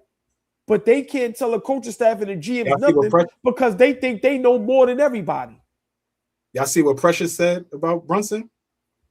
No. That made Ray's day. Ray saw that from Precious. He was like, okay, I feel better now. But I think, especially in game, when you see the way that he played against who did Dallas beat against Utah, and he carried the Dallas Mavericks, and without Luka, you know, I think the in-game talent was speaking for itself, and the skills was speaking for itself. You know, Karl Anthony Towns being a #1 draft pick automatically puts him as more talented at that time coming out of the draft into the NBA. Yes, of course. But Kawhi Leonard could not shoot coming out of college. We went to San Diego State, if I'm not mistaken. Yeah. Same college as Mark Jones, the guy who just left ESPN, if I'm not mistaken. And what San Antonio did with him, with that shooting coach, put him on a different level. Similar to how Paul George came out of college and Danny Granger was there in Indiana. And I'm watching Paul George like, yo, who the hell is this kid?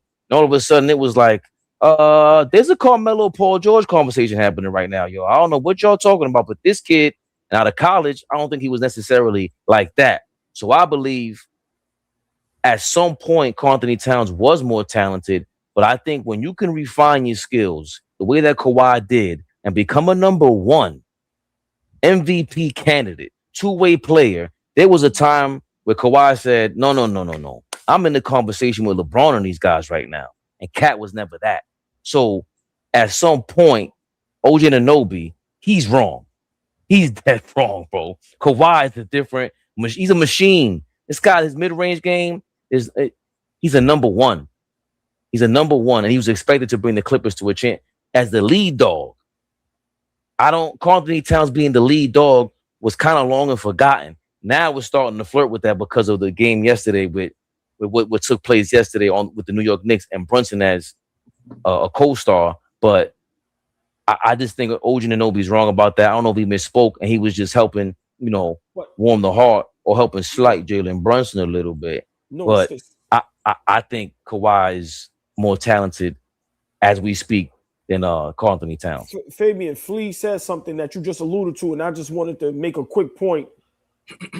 We all said how many times did we see Karl Anthony Towns get disrespected, right? Whether it's guys showing him up on the court from Shamit, the Mikal Bridges, him arguing on the bench with Mitchell Robinson, right? We all seen that him and Brunson didn't have the chemistry that, we thought they should have had. So, Flea, I agree with you that maybe OG was, caressing the big cat because, listen, he deserves it. He deserves our respect. He deserves their respect now. So I like that OG Anunoby maybe did it from that aspect. Like, nah, let's show the big man some love because he has been getting flip-flopped around here and thrown around and disrespected. So, but you got to use your words wisely, Flea, right? Because if I'm Jalen Brunson, shot at me, bro. I'm on the team with you. Like, I was here with you 2-3 seasons. We had the ill run when Randall and guys went down. Like, so I'm just saying it can work in a positive way, but it can also work in a negative way. But I like that Fabian and Flea, you know, y'all seen that at least there's someone up there at least trying to make KAT one of the guys. Because it seemed like he gets ostracized a lot. And yeah, public school shit kick in sometimes, man. Listen, I'm the only nigga that had to pay for public school. How about that? I like what the fuck you doing tonight. I like what you're doing. Hold on. You know how insane it is? Machismo, ostracized. Hey, Fabian, they say you got to pay for private school. Nigga said sometimes I had to pay for public school, man. It ain't that bad. Listen, they might owe me some money. How about that? But yeah. And a great comment from Knicks Nation. I like what you did here. KAT was a true number 1 pick. RJ Barrett is the best player in the top 3 players in his draft. RJ is not more talented than Zion or Ja, but RJ is the better pro because he's making the most of his opportunities. And that's how what I gotta say about agree with Kawhi over KAT. He's made the most. I mean, he's overachieved. Nobody expected this from a number 15 pick. This is like one of the best two-way healthy. Kawhi's in the conversation with everybody, and people are not hesitant to say it. It's just because he's injured, it's hard to continue to imagine it. You think a lot of people think he's not giving it his all. There's a lot that comes with the Kawhi thing, but we all do feel like, damn, to go from that to you up against LeBron, you the boogeyman. We never call KAT the boogeyman. Nigga was Michael Myers out here, bro. They say he walk on the court. That shit was insane for like a season or two. It was like, yo, we do not want to go up against not him. He was a killer. No question. Get this twisted. ABTV3, that's the Cash App. ABTV3, that's the Cash App. Yes, indeed. We got some super chats to get to. House Flan, thank you for your $5. Joker not better than Ewing. He's playing in the right era for dominant big men. Really, there's no competition at that position right now, like back then. House Flan, appreciate your $5. Yeah. I usually do not tolerate any Patrick Ewing disrespect. I'm pretty consistent with that. Joker's better than him, bro. He's a better player. Better at basketball. We just talked about KAT and Kawhi. Now we about to have a brain aneurysm over Joker and Ewing. Yes, the fuck we are. Yes, the fuck we are. Yes, the hell we are. Brain aneurysm over that? Yes. All right. How much slander do I give Patrick? We all gave Patrick Ewing. Joker ain't carry that. He ain't carry that. He had Jamal Murray. He ain't carried him. No Hall of Famers. No All NBA players. John Starr's got what? One All-Star? Bum ass break. Before Jamal Murray became an All-Star this season, his first time, how many other All-Stars was on the team with Joker? Just tell the truth. No, none. But that has more to asking. That's the question I asked. None. But so is Jamal Murray on any given night playing on the same level as them All-Stars that got picked ahead of him throughout these years? For sure. Patrick Ewing ain't have that.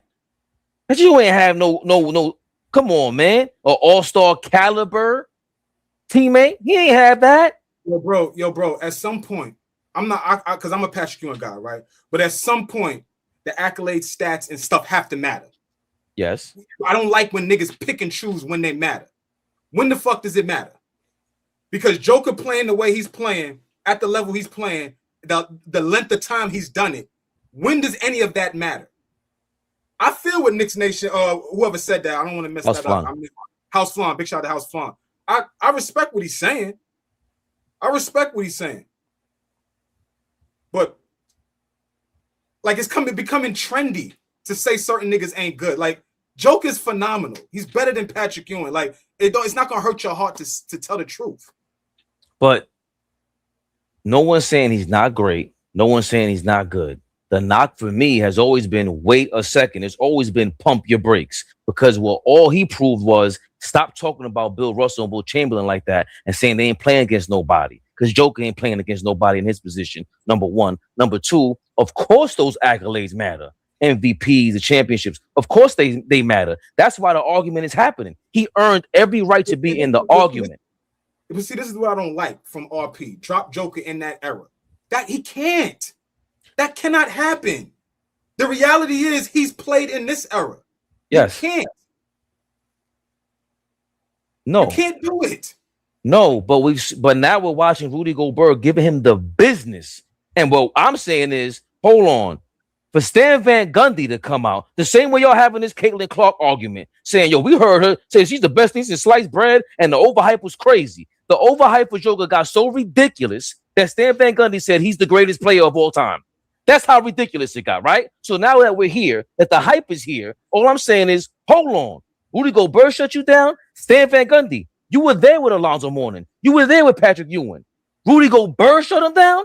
Can you imagine Alonzo on him or Patrick Ewing on him? It would change everything about his game. If he had five, bro, they're playing against a center every single night that was capable of doing something. Brad Daugherty, Rick Smits, we ain't even talking about top 10 centers. That's what they were up against. Joker ain't up against that. And that defense, Flea, we didn't even show you that low light reel from earlier. Jesus Christ. Jesus Christ. So all I'm saying is yes, he's great, but automatically best center all time, best player all time, better than Patrick Ewing all time. Jesus might have heard you. Jesus might have heard you the way you said that name twice like that. That's why I'm looking up. You said, like, chill. But we, it's funny. Respect. Like, it's funny. Niggas don't even put Patrick Ewing in the same light as the niggas that he was playing against, like the Shaqs, the Olajuwons, the David Robinsons. They bring him down a tier, and then you want to tell me that Joker's not as good as him? Like, because I love that. I love that you said that, but I love that you said that because it's possible that Joker would be brought down a tier if he was up against them also. That's really the point. We'd all be drunk, bro. Joker has displayed. Joker been kicking Gobert ass for years. Now we're going to highlight the fact he's having a great series. Gobert's having a phenomenal defensive series. But we're going to act like this nigga ain't been thumping anybody that they put in front of him for the last 8 years. Like, come on, y'all. Come on, y'all. He's putting together a great body of work. Great body of work. We cannot take Joker out and put him in that era, nor can we take any of them guys out and put him in this era. You just can't do it. So we want to give it. Go ahead. Now I was gonna say, Cat shut his ass down too.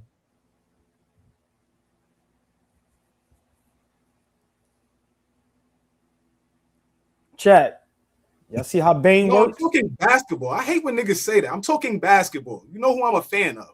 Drew. Shut up. Fuck. Drew know. Like, I love Drew, but he know. As soon as niggas talk basketball, you're a fan now. Why how you even do that? That's mad. Like, how you do the doofus voice like that? Because I gotta sound like a doofus for these niggas. I don't even want to chime in all ball because. And now King's Speech is the police too. I forgot. I can't talk nothing police against is crazy. The Knicks. I can't talk nothing against the Knicks or my fandom is brought into question. My bad, y'all. Go ahead, Fabian. Oh, right. That's true. I don't know. I don't know if all ball wanted to, instigate some more. My bad. Y'all done enough. Y'all done enough. I don't have to do anything. Y'all done enough. Listen, y'all done enough. This is what I live for. I was flying. Thank you for your $2. How did RJ become the best player from that draft? The most disappointing number 1 and 2 of all time thus far. Hold on, no. House Flaunt, House Flaunt, that I could respond to that in 10 seconds. Who's playing in the playoffs? Who's consistently played in games the last couple seasons? Whose team right now is actually having the opportunity to get out the first round to the second round? Is it RJ? Is it Zion? Is it Ja? Simple. Availability. What do they say that shit? Availability is the best ability. There you go. Josh had his team at a 2 seed, man. Josh did some things before he started banging his head on the fucking wall. So How long ago? I get it. How long ago, Huh? Flea? How long ago was that? That's It ain't been that long. These niggas ain't 45. Like, it ain't that long. For me, it ain't that long ago. Yeah. So I think, it's easy now to say, like, all right, RJ is taking care of it, taking advantage of his opportunity because his team is good. But I think Ja did a lot of the similar things as the best player on his team. So, I mean, big shout out to RJ, but I don't know if I'm about to say that he's the best player in that draft.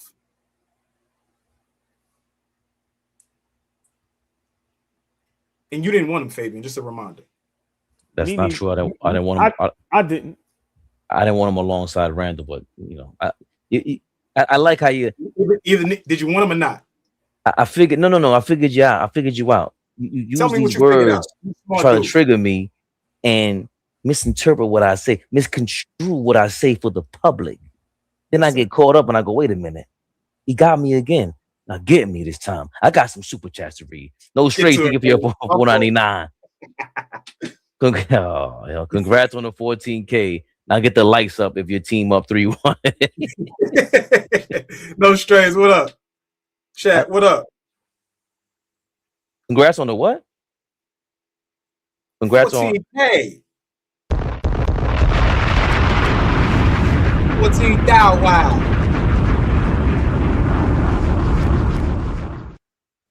14,000. Wow. Appreciate y'all, man. Everybody in the chat. What he talking about? What he said? He said we came a long way from taking the K's out of Knicks rehab. Yeah, King speech. B-boy, appreciate you. BX in the building. He was called from New Jersey for a while. B-boy, what up? Yeah, y'all, appreciate you. Off topic, but everything happening out west is playing right into the Spurs' favor. Take a look. It's good, JR. Okay. I don't know how that is. They don't play OKC to the conference finals. They're gonna play Minnesota or Denver. Right. They play. Yeah, Who do they play? They play Minnesota or Denver. Right. Y'all got Denver coming back in the series at all with them two guys down? I do. You do? You do? Yeah. Okay. Yeah. Very possible. Your man, hold on. I shouted you out earlier. Ayo DeSumo was in Chicago now. 40 ball last night off the bench. Well, I mean, more minutes obviously because Dante and Ant is down. Nah, but he was no question. He got time out there, so that's dope. No. He was killing before that in the series. Crazy. Oh, since the trade, since he became a Timberwolves. Yeah, Randall just came out and said I played out east and I didn't know he was that good. He was behind DeRozan and Zach LaVine, and he didn't get as much playing time. And obviously, he sees him at practice. So, but you said you liked him, and I said I seen some talent, but you were big on him. He replaced my other guy, Kobe White.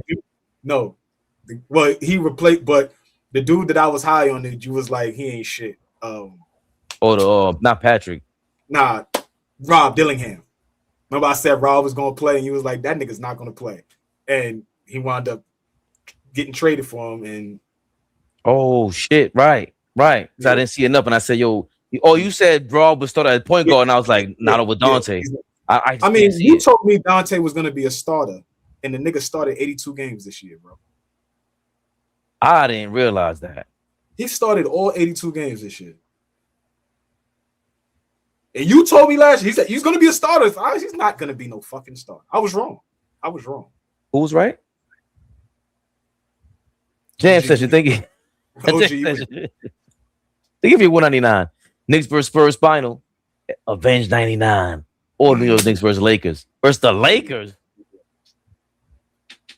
Listen, is there any rumblings of Reeves or yes. Luka? Yeah. If this thing gets extended, yeah. If they make a run, they'll be back. Okay. Just saying.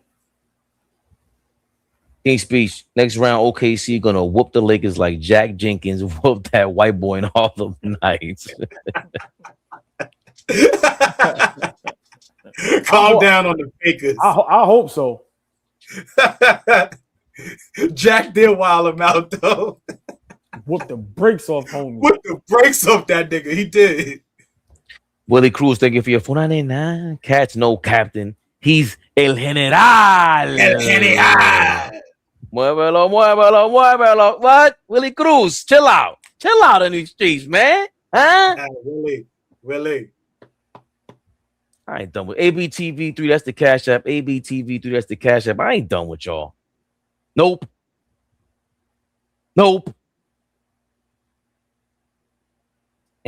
We got some stuff to celebrate. Yeah,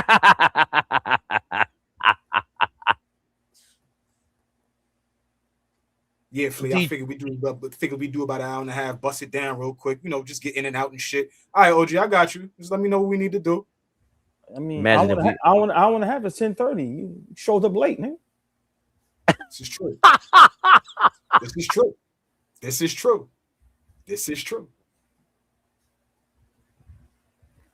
This is true. Trust me, he getting on my nerves. Did I intro the damn topic? I lost my thunder. Detroit basket. I'm concerned about them dudes. I ain't seen them in the chat all day today. Ray somewhere in there lingering around. Skywalker popped in, saw the conversation, got the fuck out of here. I said them niggas in their room like Pookie in New Jack City. Remember when he was fighting some niggas fighting to not hit the pipe? Nah, fuck that. He look like G Money now. That clip. Remember when G Money started getting high? Fuck Pookie. Oh man. Oh, you think I'm stupid? Well, G started getting high. It was over. Well, Barkley been over his high off the Pistons, and specifically Jalen Durant. They tearing their asses up, man. Jalen Rose apparently he losing sleep. Jalen Rose on the panel, good. I mean, I don't know who's better between him and Kenny Smith, but here's Charles Barkley on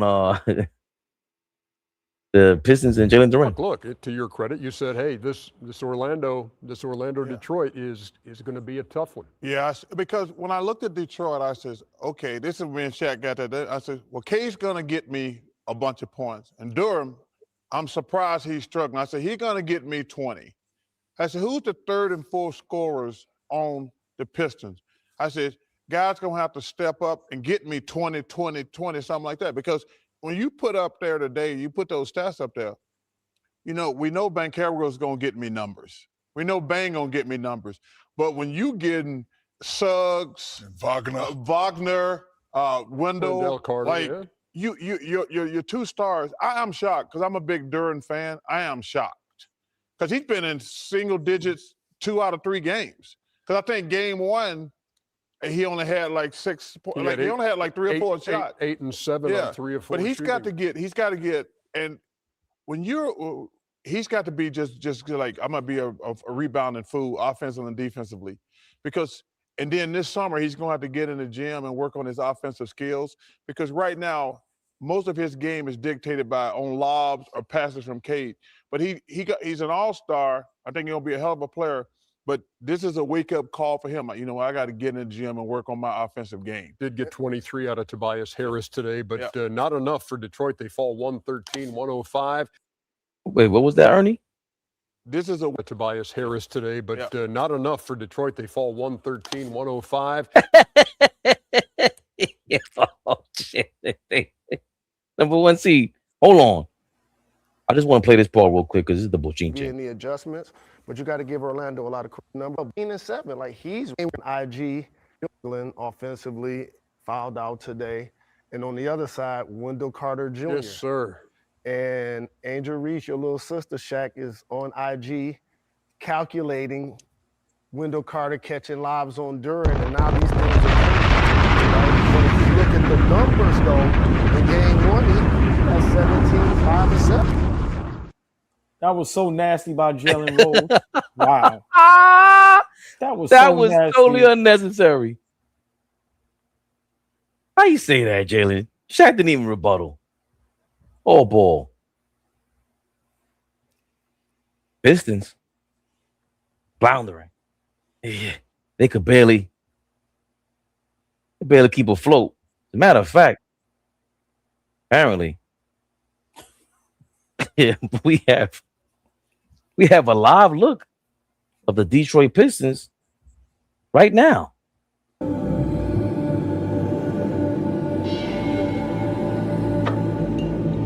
Nigga said this is all Pistons fans right now after game 3 loss.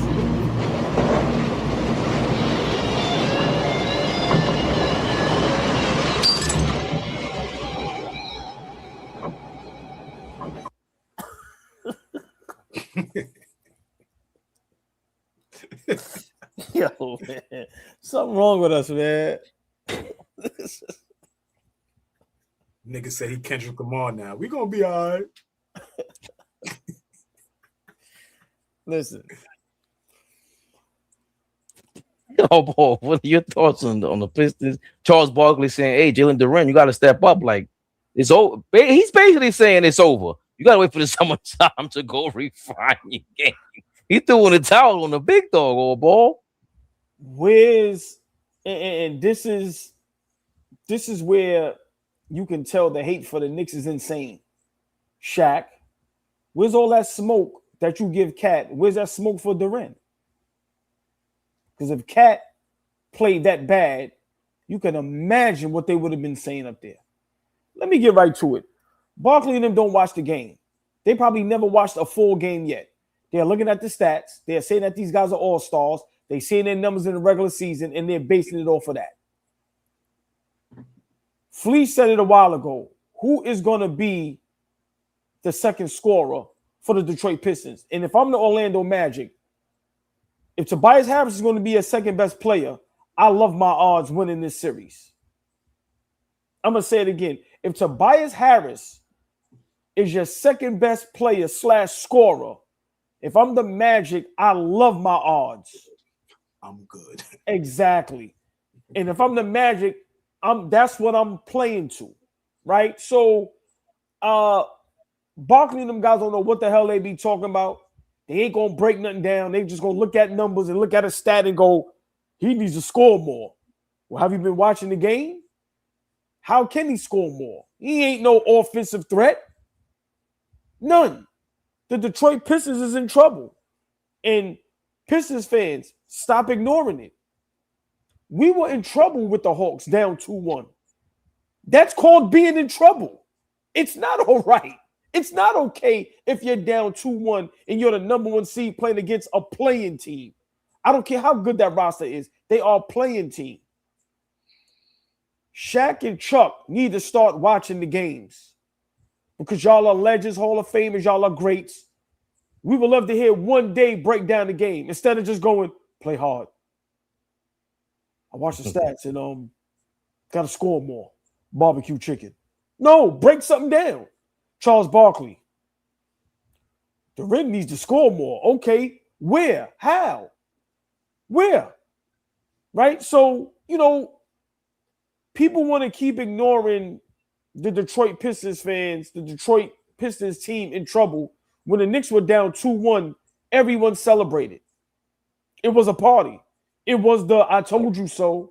Atlanta's a bad matchup. It was, now can the Knicks win the series?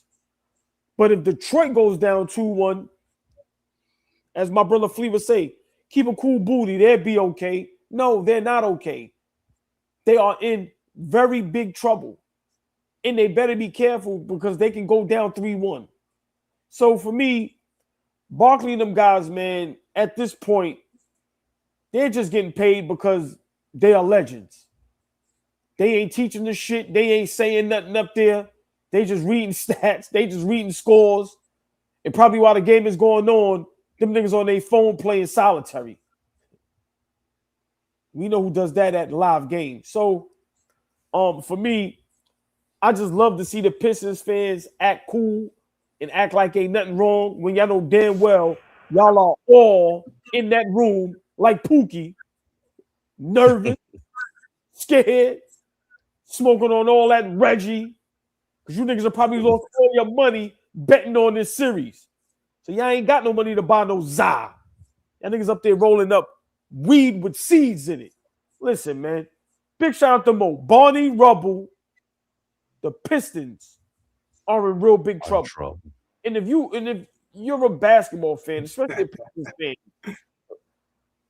Flea, for them to continue to act like they're not in trouble, knowing that they never been here, you never won a playoff series in 18 years, what makes me think that you can come back down if you lose 3-1 or being down 2-1? Flea always says it. What has the Pistons done, right? What steps have they made to think that they can skip steps, right? And just all of a sudden turn it on. I think the Detroit Pistons are in real big trouble. And now you have another game for Cade Cunningham and JB, where this is really the most important game of their careers. You go down 3-1, we know the odds of coming back from that. So I understand what Barkley is saying, but we've been set up before him. Durant, go see Akeem Olajuwon. Go get some offense. Because if this is what you're going to be, Hulk smash, yeah, you're great defensively. You're going to get blocks. You're going to protect the rim. But when it's time to get a bucket, can they depend on you? Hell no. So Detroit is in trouble. And inside, Karate Man bleeds on the inside. I'm having joy on the inside. And I'm just keeping calm because the series ain't over. But yeah, Detroit ass is in trouble. And niggas like Skywalker, they're going to stay in trouble. Because he's sitting there acting like everything is all right. Every little thing is not going to be all right. Flea, the floor is yours. Get Detroit bum asses up out of here. Yeah. Niggas got exposed. Exposed tremendously.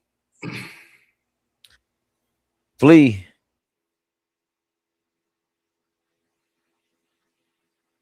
You don't want to roll out the prophetic scroll yet. I know you. But you were saying this in November. Keep a cool booty.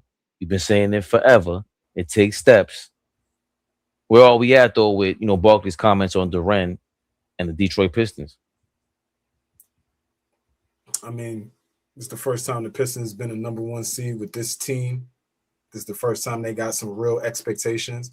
And so now they feeling some pressure, and they should feel some pressure. They're the number one team in the conference. They won 60 games. Cade Cunningham has put himself in the conversation as an MVP, prior to the injury. So like they were the Detroit Pistons, like there was a lot of noise, there was a lot of chatter. All the talking stops because you got to actually play in the playoffs. You got to actually understand what adversity looks like. Y'all down 2-1. We were down 2-1 and we're tied 2-2. And yes, for me, the series ain't over for us. We got a lot of basketball to play in terms of the Knicks. That series is far from over. There's a lot of basketball to play. But right now, for us to think that Detroit is going to be some juggernaut rolling through the Eastern Conference like them dirty niggas was telling us all season, it's not happening. It's not happening. You got to actually show up. You got to actually show up and play the games. Not show up and say, I won 60 games. We talk a lot of shit. We think we tough, and we just going to walk through every series. It don't work like that. The Orlando Magic didn't come in here talking fly. They didn't come in here talking fly. They came in here and matched the physicality of the Detroit Pistons, and now Detroit doesn't know what to do. It seems like they have no clue how to counter what Orlando is bringing. And Orlando ain't bringing much. They're not playing like some lights-out team.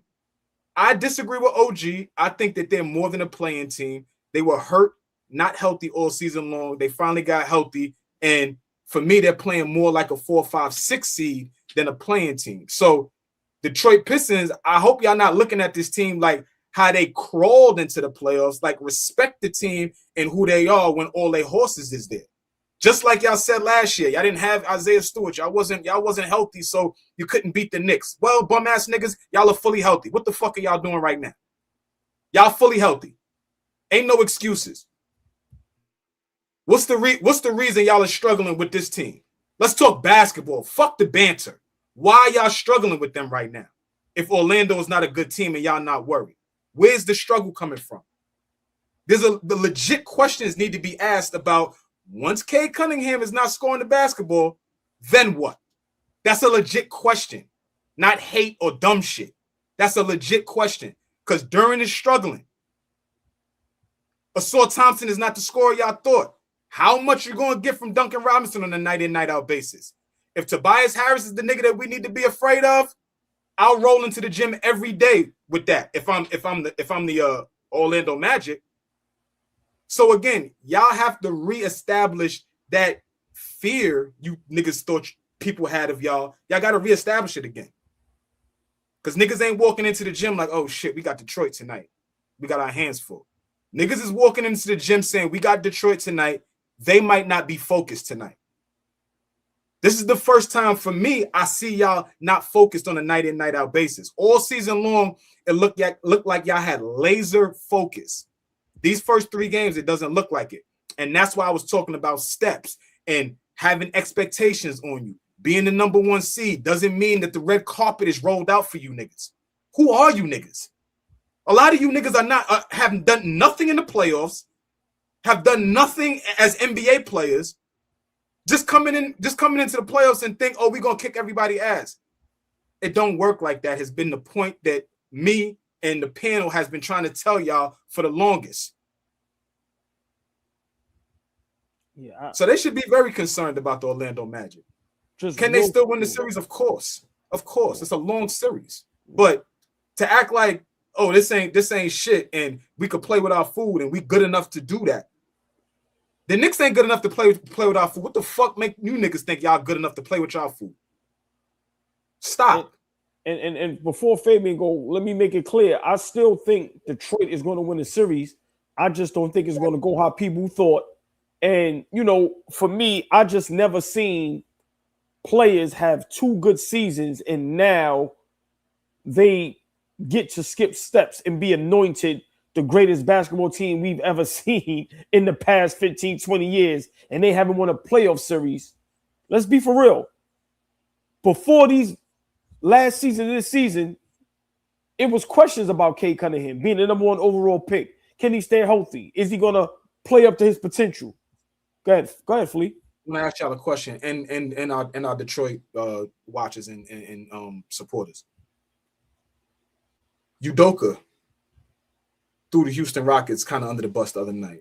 It's either youth or they scared of the moment. If Bickerstaff came out and said that about that Detroit Pistons team, do y'all respect that coming from him? With all the respect that he's garnered now throughout the NBA and all of this, if he just comes out and says something like that, if they piss away game 4 and they down 3-1, is that, yo, this they don't understand the moment or they look scared? Like, would y'all respect an approach from Bickerstaff the same way Udoka approached it? He can't say that. He can't say that. Like, it's just the Magic are, they were in a similar position as the Pistons, as the Knicks, as the Celtics, the Pacers the last several years. I'll throw Cleveland in there. They've been trying to vie for a number 1 seed. They were a top defense for too long. This is not a regular team, regular 8th seed they're going up against. I don't think it's from a lack of effort from the Pistons. Probably up against a top dog, but I don't want to veer off too far because the Pistons, their fans, one of their biggest fans, Flea, our guy Carcino, he broke down what's happening over there in Detroit in the playoffs. Just by the way, Carcino, terrible fit. Just by the way, just we could say, we could be honest. We could be honest. Okay, Carcino, bad fit, bro. You know we love you. Bad fit. Go ahead, Fabian. Terrible fit. NBA, it's me again. I was trying to watch your programming today because I thought you had basketball on today, but you didn't. What you had was a bunch of bad fouls and some magnet ball threes. A lot of y'all might be confused when I say magnet ball. Let me be more specific. The NBA has a microchip inside of the basketball that can make it spin off the rim or go in very slowly. And wait, pause this. What?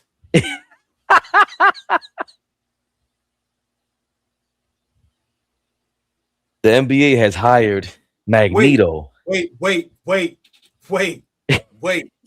a minute. We pride ourselves up here. Wait a minute. Hold on.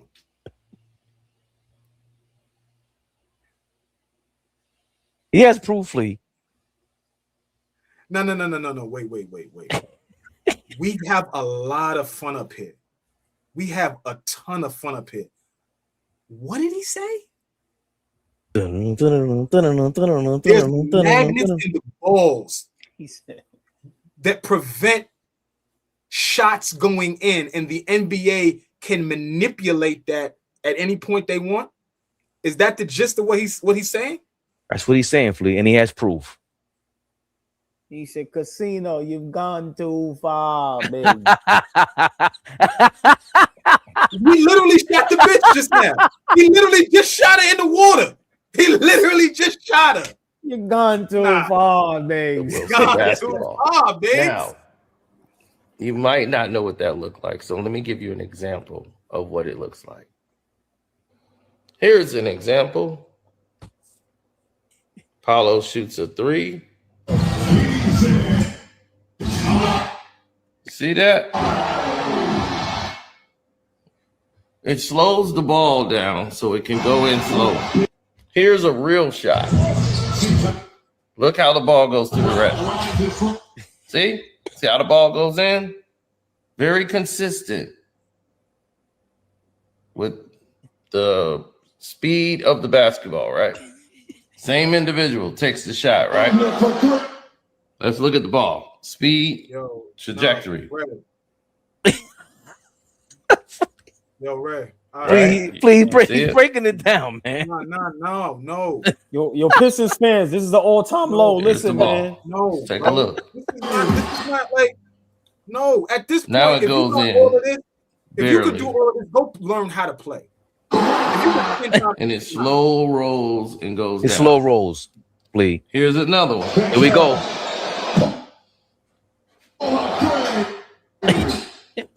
It hits the rim, goes straight in the air, and they control it, and it dies. It just dies. It doesn't even follow any rules or regulation and just falls straight through the net. Same thing happened in Indiana with the Knicks last year. Manufactured garbage. NBA, will you please stop this? It's embarrassing. It really is. You're embarrassing the league. And this is all for prop bets and everything else, but this is corrupt. I know you probably need further proof, right? They have this thing patented. The NBA owns it. Wilson Basketball and Sporting Goods Company, they own the patent to the magnet ball. It's real, people. It's all real.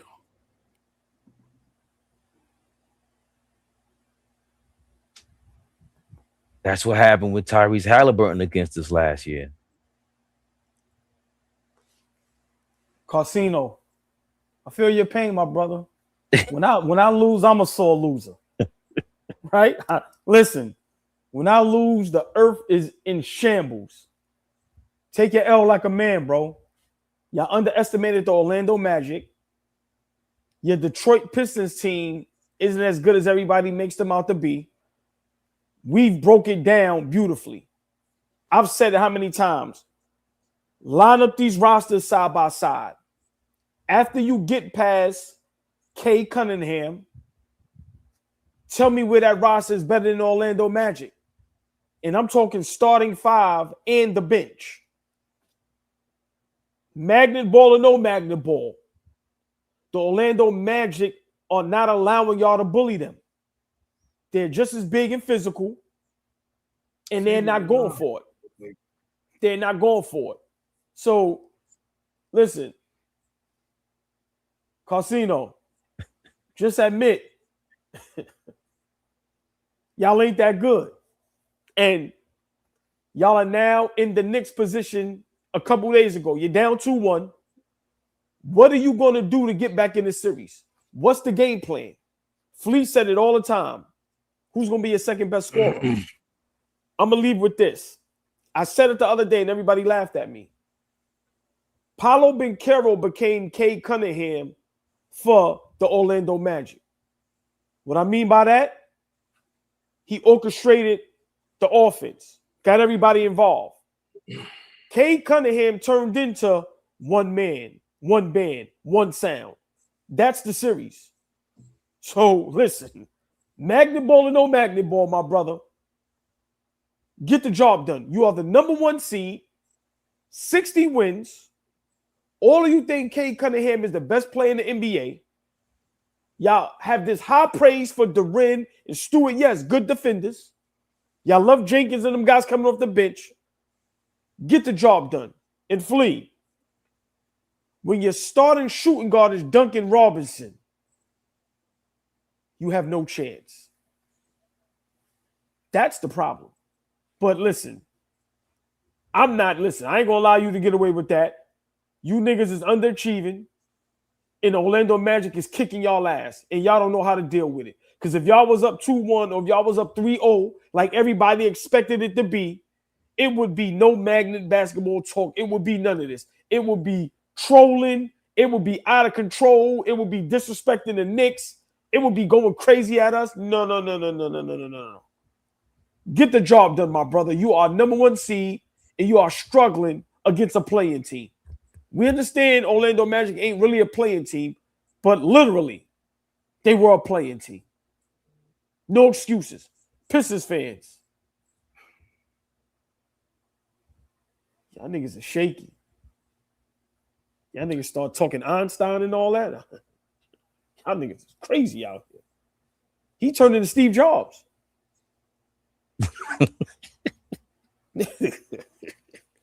Flea, Flea had to jump off the screen. Please, I can't see this shit, man. Just to provide some context, the magnet ball specifically is being in use when Franz Wagner is guarding Cade Cunningham. Bro, it's the playoffs. It's the playoffs. Because it's real fast. Yo, hold on, man. I'll transition it to you. But when Franz Wagner is guarding Cade Cunningham, he's shooting 5 for 17 with 4 turnovers, and the magnet ball is going bananas on him. And he's one of the reasons why I thought when the Magic played the Celtics the last couple of years, they gave them problems because Franz Wagner is overlooked 6'10", and he guards Tatum really well. He guards anybody really well because he uses his body, his size, his height, his length, everything. Yes, you are correct. These guys are going crazy. Hold on, I got something. He said, Detroit magnet ball. That's funny. That was funny. Flea, listen, man. He broke down everything. Bro, I don't even find this funny. I'm not even. I'm letting y'all laugh. This shit ain't even funny to me. Magnet, bro. These niggas talk shit for 6 months, and the minute they go down 2-1, we talking about what? Flea, none of this shit is even funny to me, bro. Flea, he broke down Celsius and Fahrenheit. You don't want to know what he's talking about. We like Carsino. He should be embarrassed. That's embarrassing for that fan base. Him. That's a fucking joke. We fuck with him. I don't need. I'm gonna let y'all have it. That's not even funny. Oh my god, what? Listen, I love it. You know why? Because Flea, listen, it just shows sore loser. That's all it is. Listen, just imagine dressing up in all your apparel. Listen, that's awful. Flea, just imagine getting ready for the game. You dressed in all your apparel, right? You talking hella shit, and you get your ass kicked. Listen, man, Detroit Pistons fans are embarrassed. Look, where Ray Floyd at? Where our guys at? Right? 24K, like where they at? Fatkism. Let me say something to you, my brother. We do not behave like that. We don't behave like that. We crash out, we bug out, we jump off the 24-story building. We crash out. We do not get to that level. Now we don't turn into Einstein. We do not get to that level, my brother. We go Stan Lee. Carsino said H2O equals MC squared. I'm sorry. We don't do that. He said the Celsius and the Fahrenheit. He said pork bacon, my brother. Knick-knack, paddywhack. Give a dog a ball. The magnet ball. Detroit going home. Nah. Yo, the Pistons losing turning my man Carsino into a scientist. What? That's bad. That's bad. I'm laughing, King Speech. I'm laughing, but god damn, that's bad. They're giving them problems. Going back to Barkley real quick. He was big on Jalen Durant a year ago. Jalen Durant he was making a leap this year, and he has shown he could put the ball on the floor from the top of the key. Like, he has shown that this season. But when you up against a defense like this, dog, they got 3-4 guys on the court, 6'10", moving along. You can't pass the ball. You can't hide. I should look for the clip with Asor Thompson. They asked him about what's going on with Jalen Durant. I think he didn't want to speak on it because you don't want to give away the game plan. But I just think today's mathematics. Nigga said redfish, bluefish, knick-knack, patty.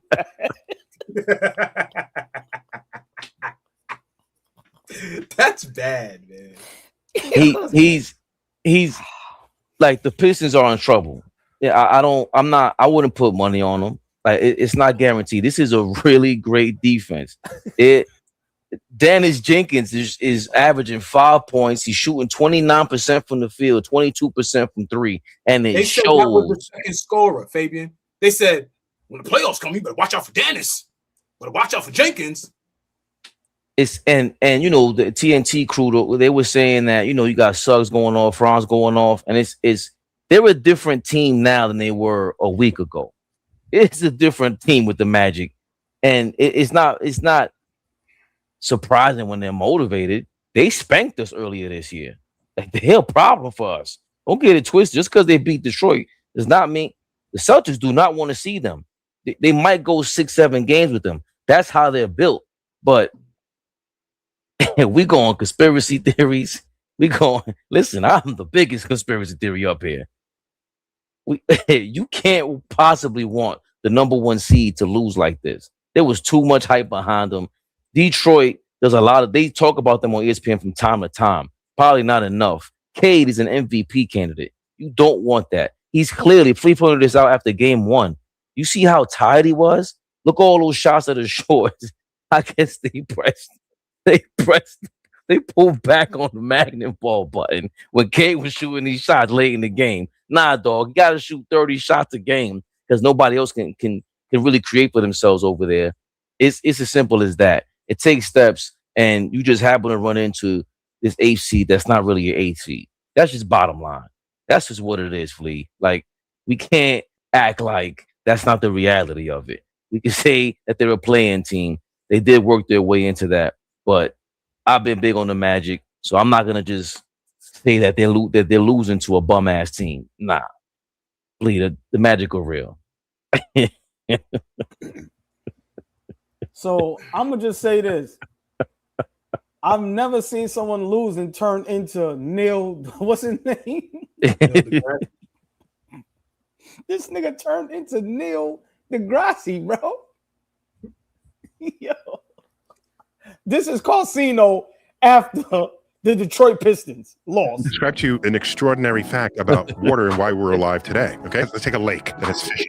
Temperature drops outside, and the lake slowly begins to get cooler because there's a time lag between air temperature and the waters. That's why the first freeze, the lake is still there. It's got to be cold longer. Right? So what happens? The water gets cold on the surface, and it begins to shrink. So that water it shrinks. That makes it denser. It falls to the bottom. Fine. It does that down to about 4 degrees Celsius. As it goes from 4 degrees Celsius to 0 degrees Celsius, the freezing point, it begins to expand and become less dense than the water. So now, as the water wants to actually freeze, it stays on top. When it does freeze, you freeze the top surface of the lake. Well, how about the water below it? It's insulated from the dropping air temperature, and the fish don't die. Imagine if ice were denser than water. What would happen? You'd freeze the top layer, it would sink. The bottom is frozen. Freeze the next layer, it sinks. And fish would be systematically forced to swim in shallower and shallower waters until they were all freeze-dried on the top surface of the lake. I'm going to describe. That is Carsino breaking down the Detroit Pistons loss. Neil deGrasse Tyson. I didn't know, my brother. The astute, legendary physicist, the Detroit physicist. We out here, baby papa. HP links. I can't even defend that.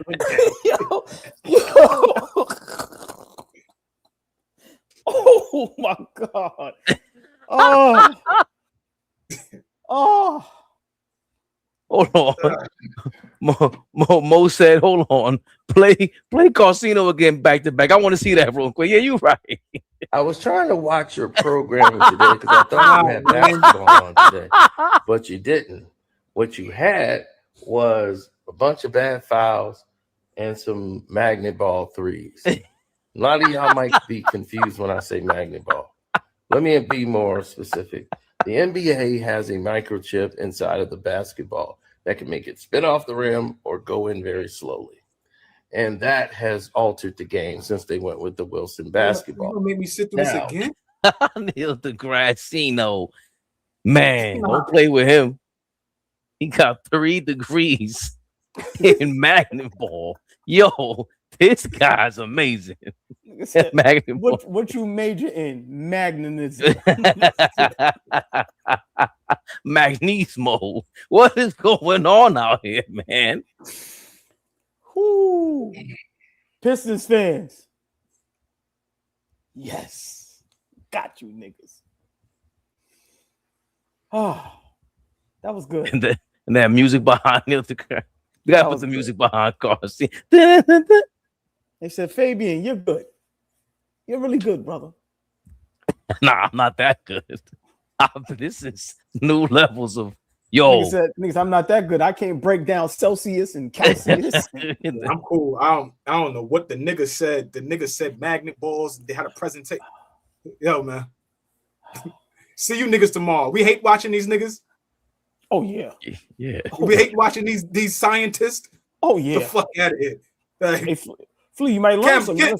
Yo, Mo, I'm pissed off. Fabian made us sit. Nah, hell Flea, no. Hold on. Nah. Hold on, y'all. Hold on. Tomorrow, we are doing a hate watch party in Flea Mo. You may learn something. We may learn how to make water from scratch. And when now you ain't got to buy water, air. Listen, Casino will teach us how to make air from scratch. How you make what oxygen, talking about? Nigga? Right. You niggas talking about. Yeah. Come get a lesson tomorrow. You know what I'm saying? What y'all talking about? Oh, man. So they saying the Pistons need Professor X? This is good. Aaron Golden, thank you for your 199. Congrats on the 14K. Let's go, Nick. Congrats on the what? 14K. Congrats on the what?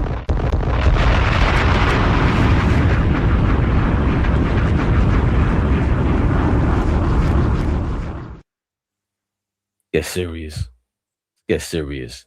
ABTV3, that's the Cash App. ABTV3, that's the Cash App. All Ball TV 3 underscores on Instagram. Subscribe, like, comment, do all that. And the Dom Sack.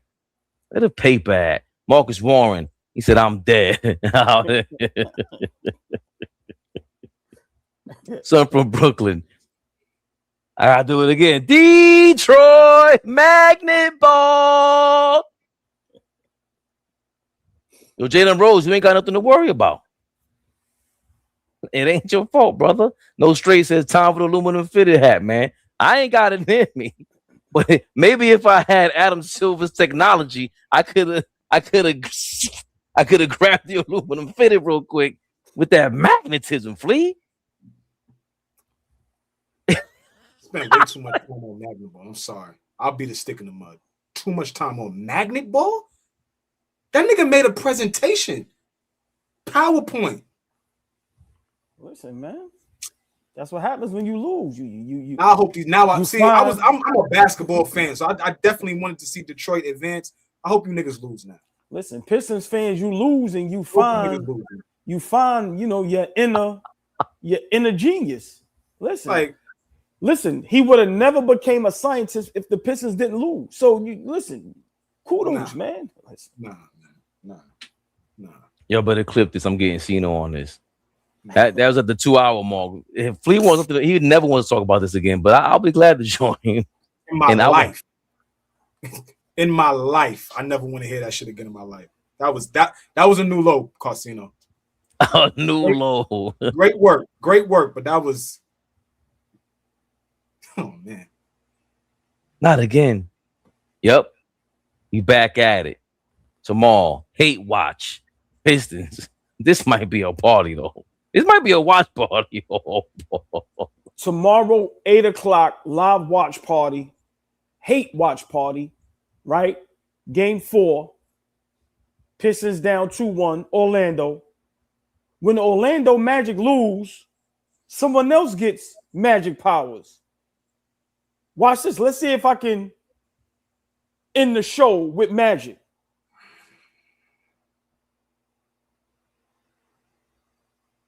Y'all could have been anywhere else. Nutty Professor's crazy. You're not as talented as these niggas. These niggas are scientists. Professor C is crazy. Why didn't the show go off? I thought I had magic. Ain't got no magnetism though. I guess mine didn't work. You didn't go to class. Let's try again. Hold on, I gotta concentrate. Ball TV. They scared, but I'm not. They don't like comentario. Y suscribe.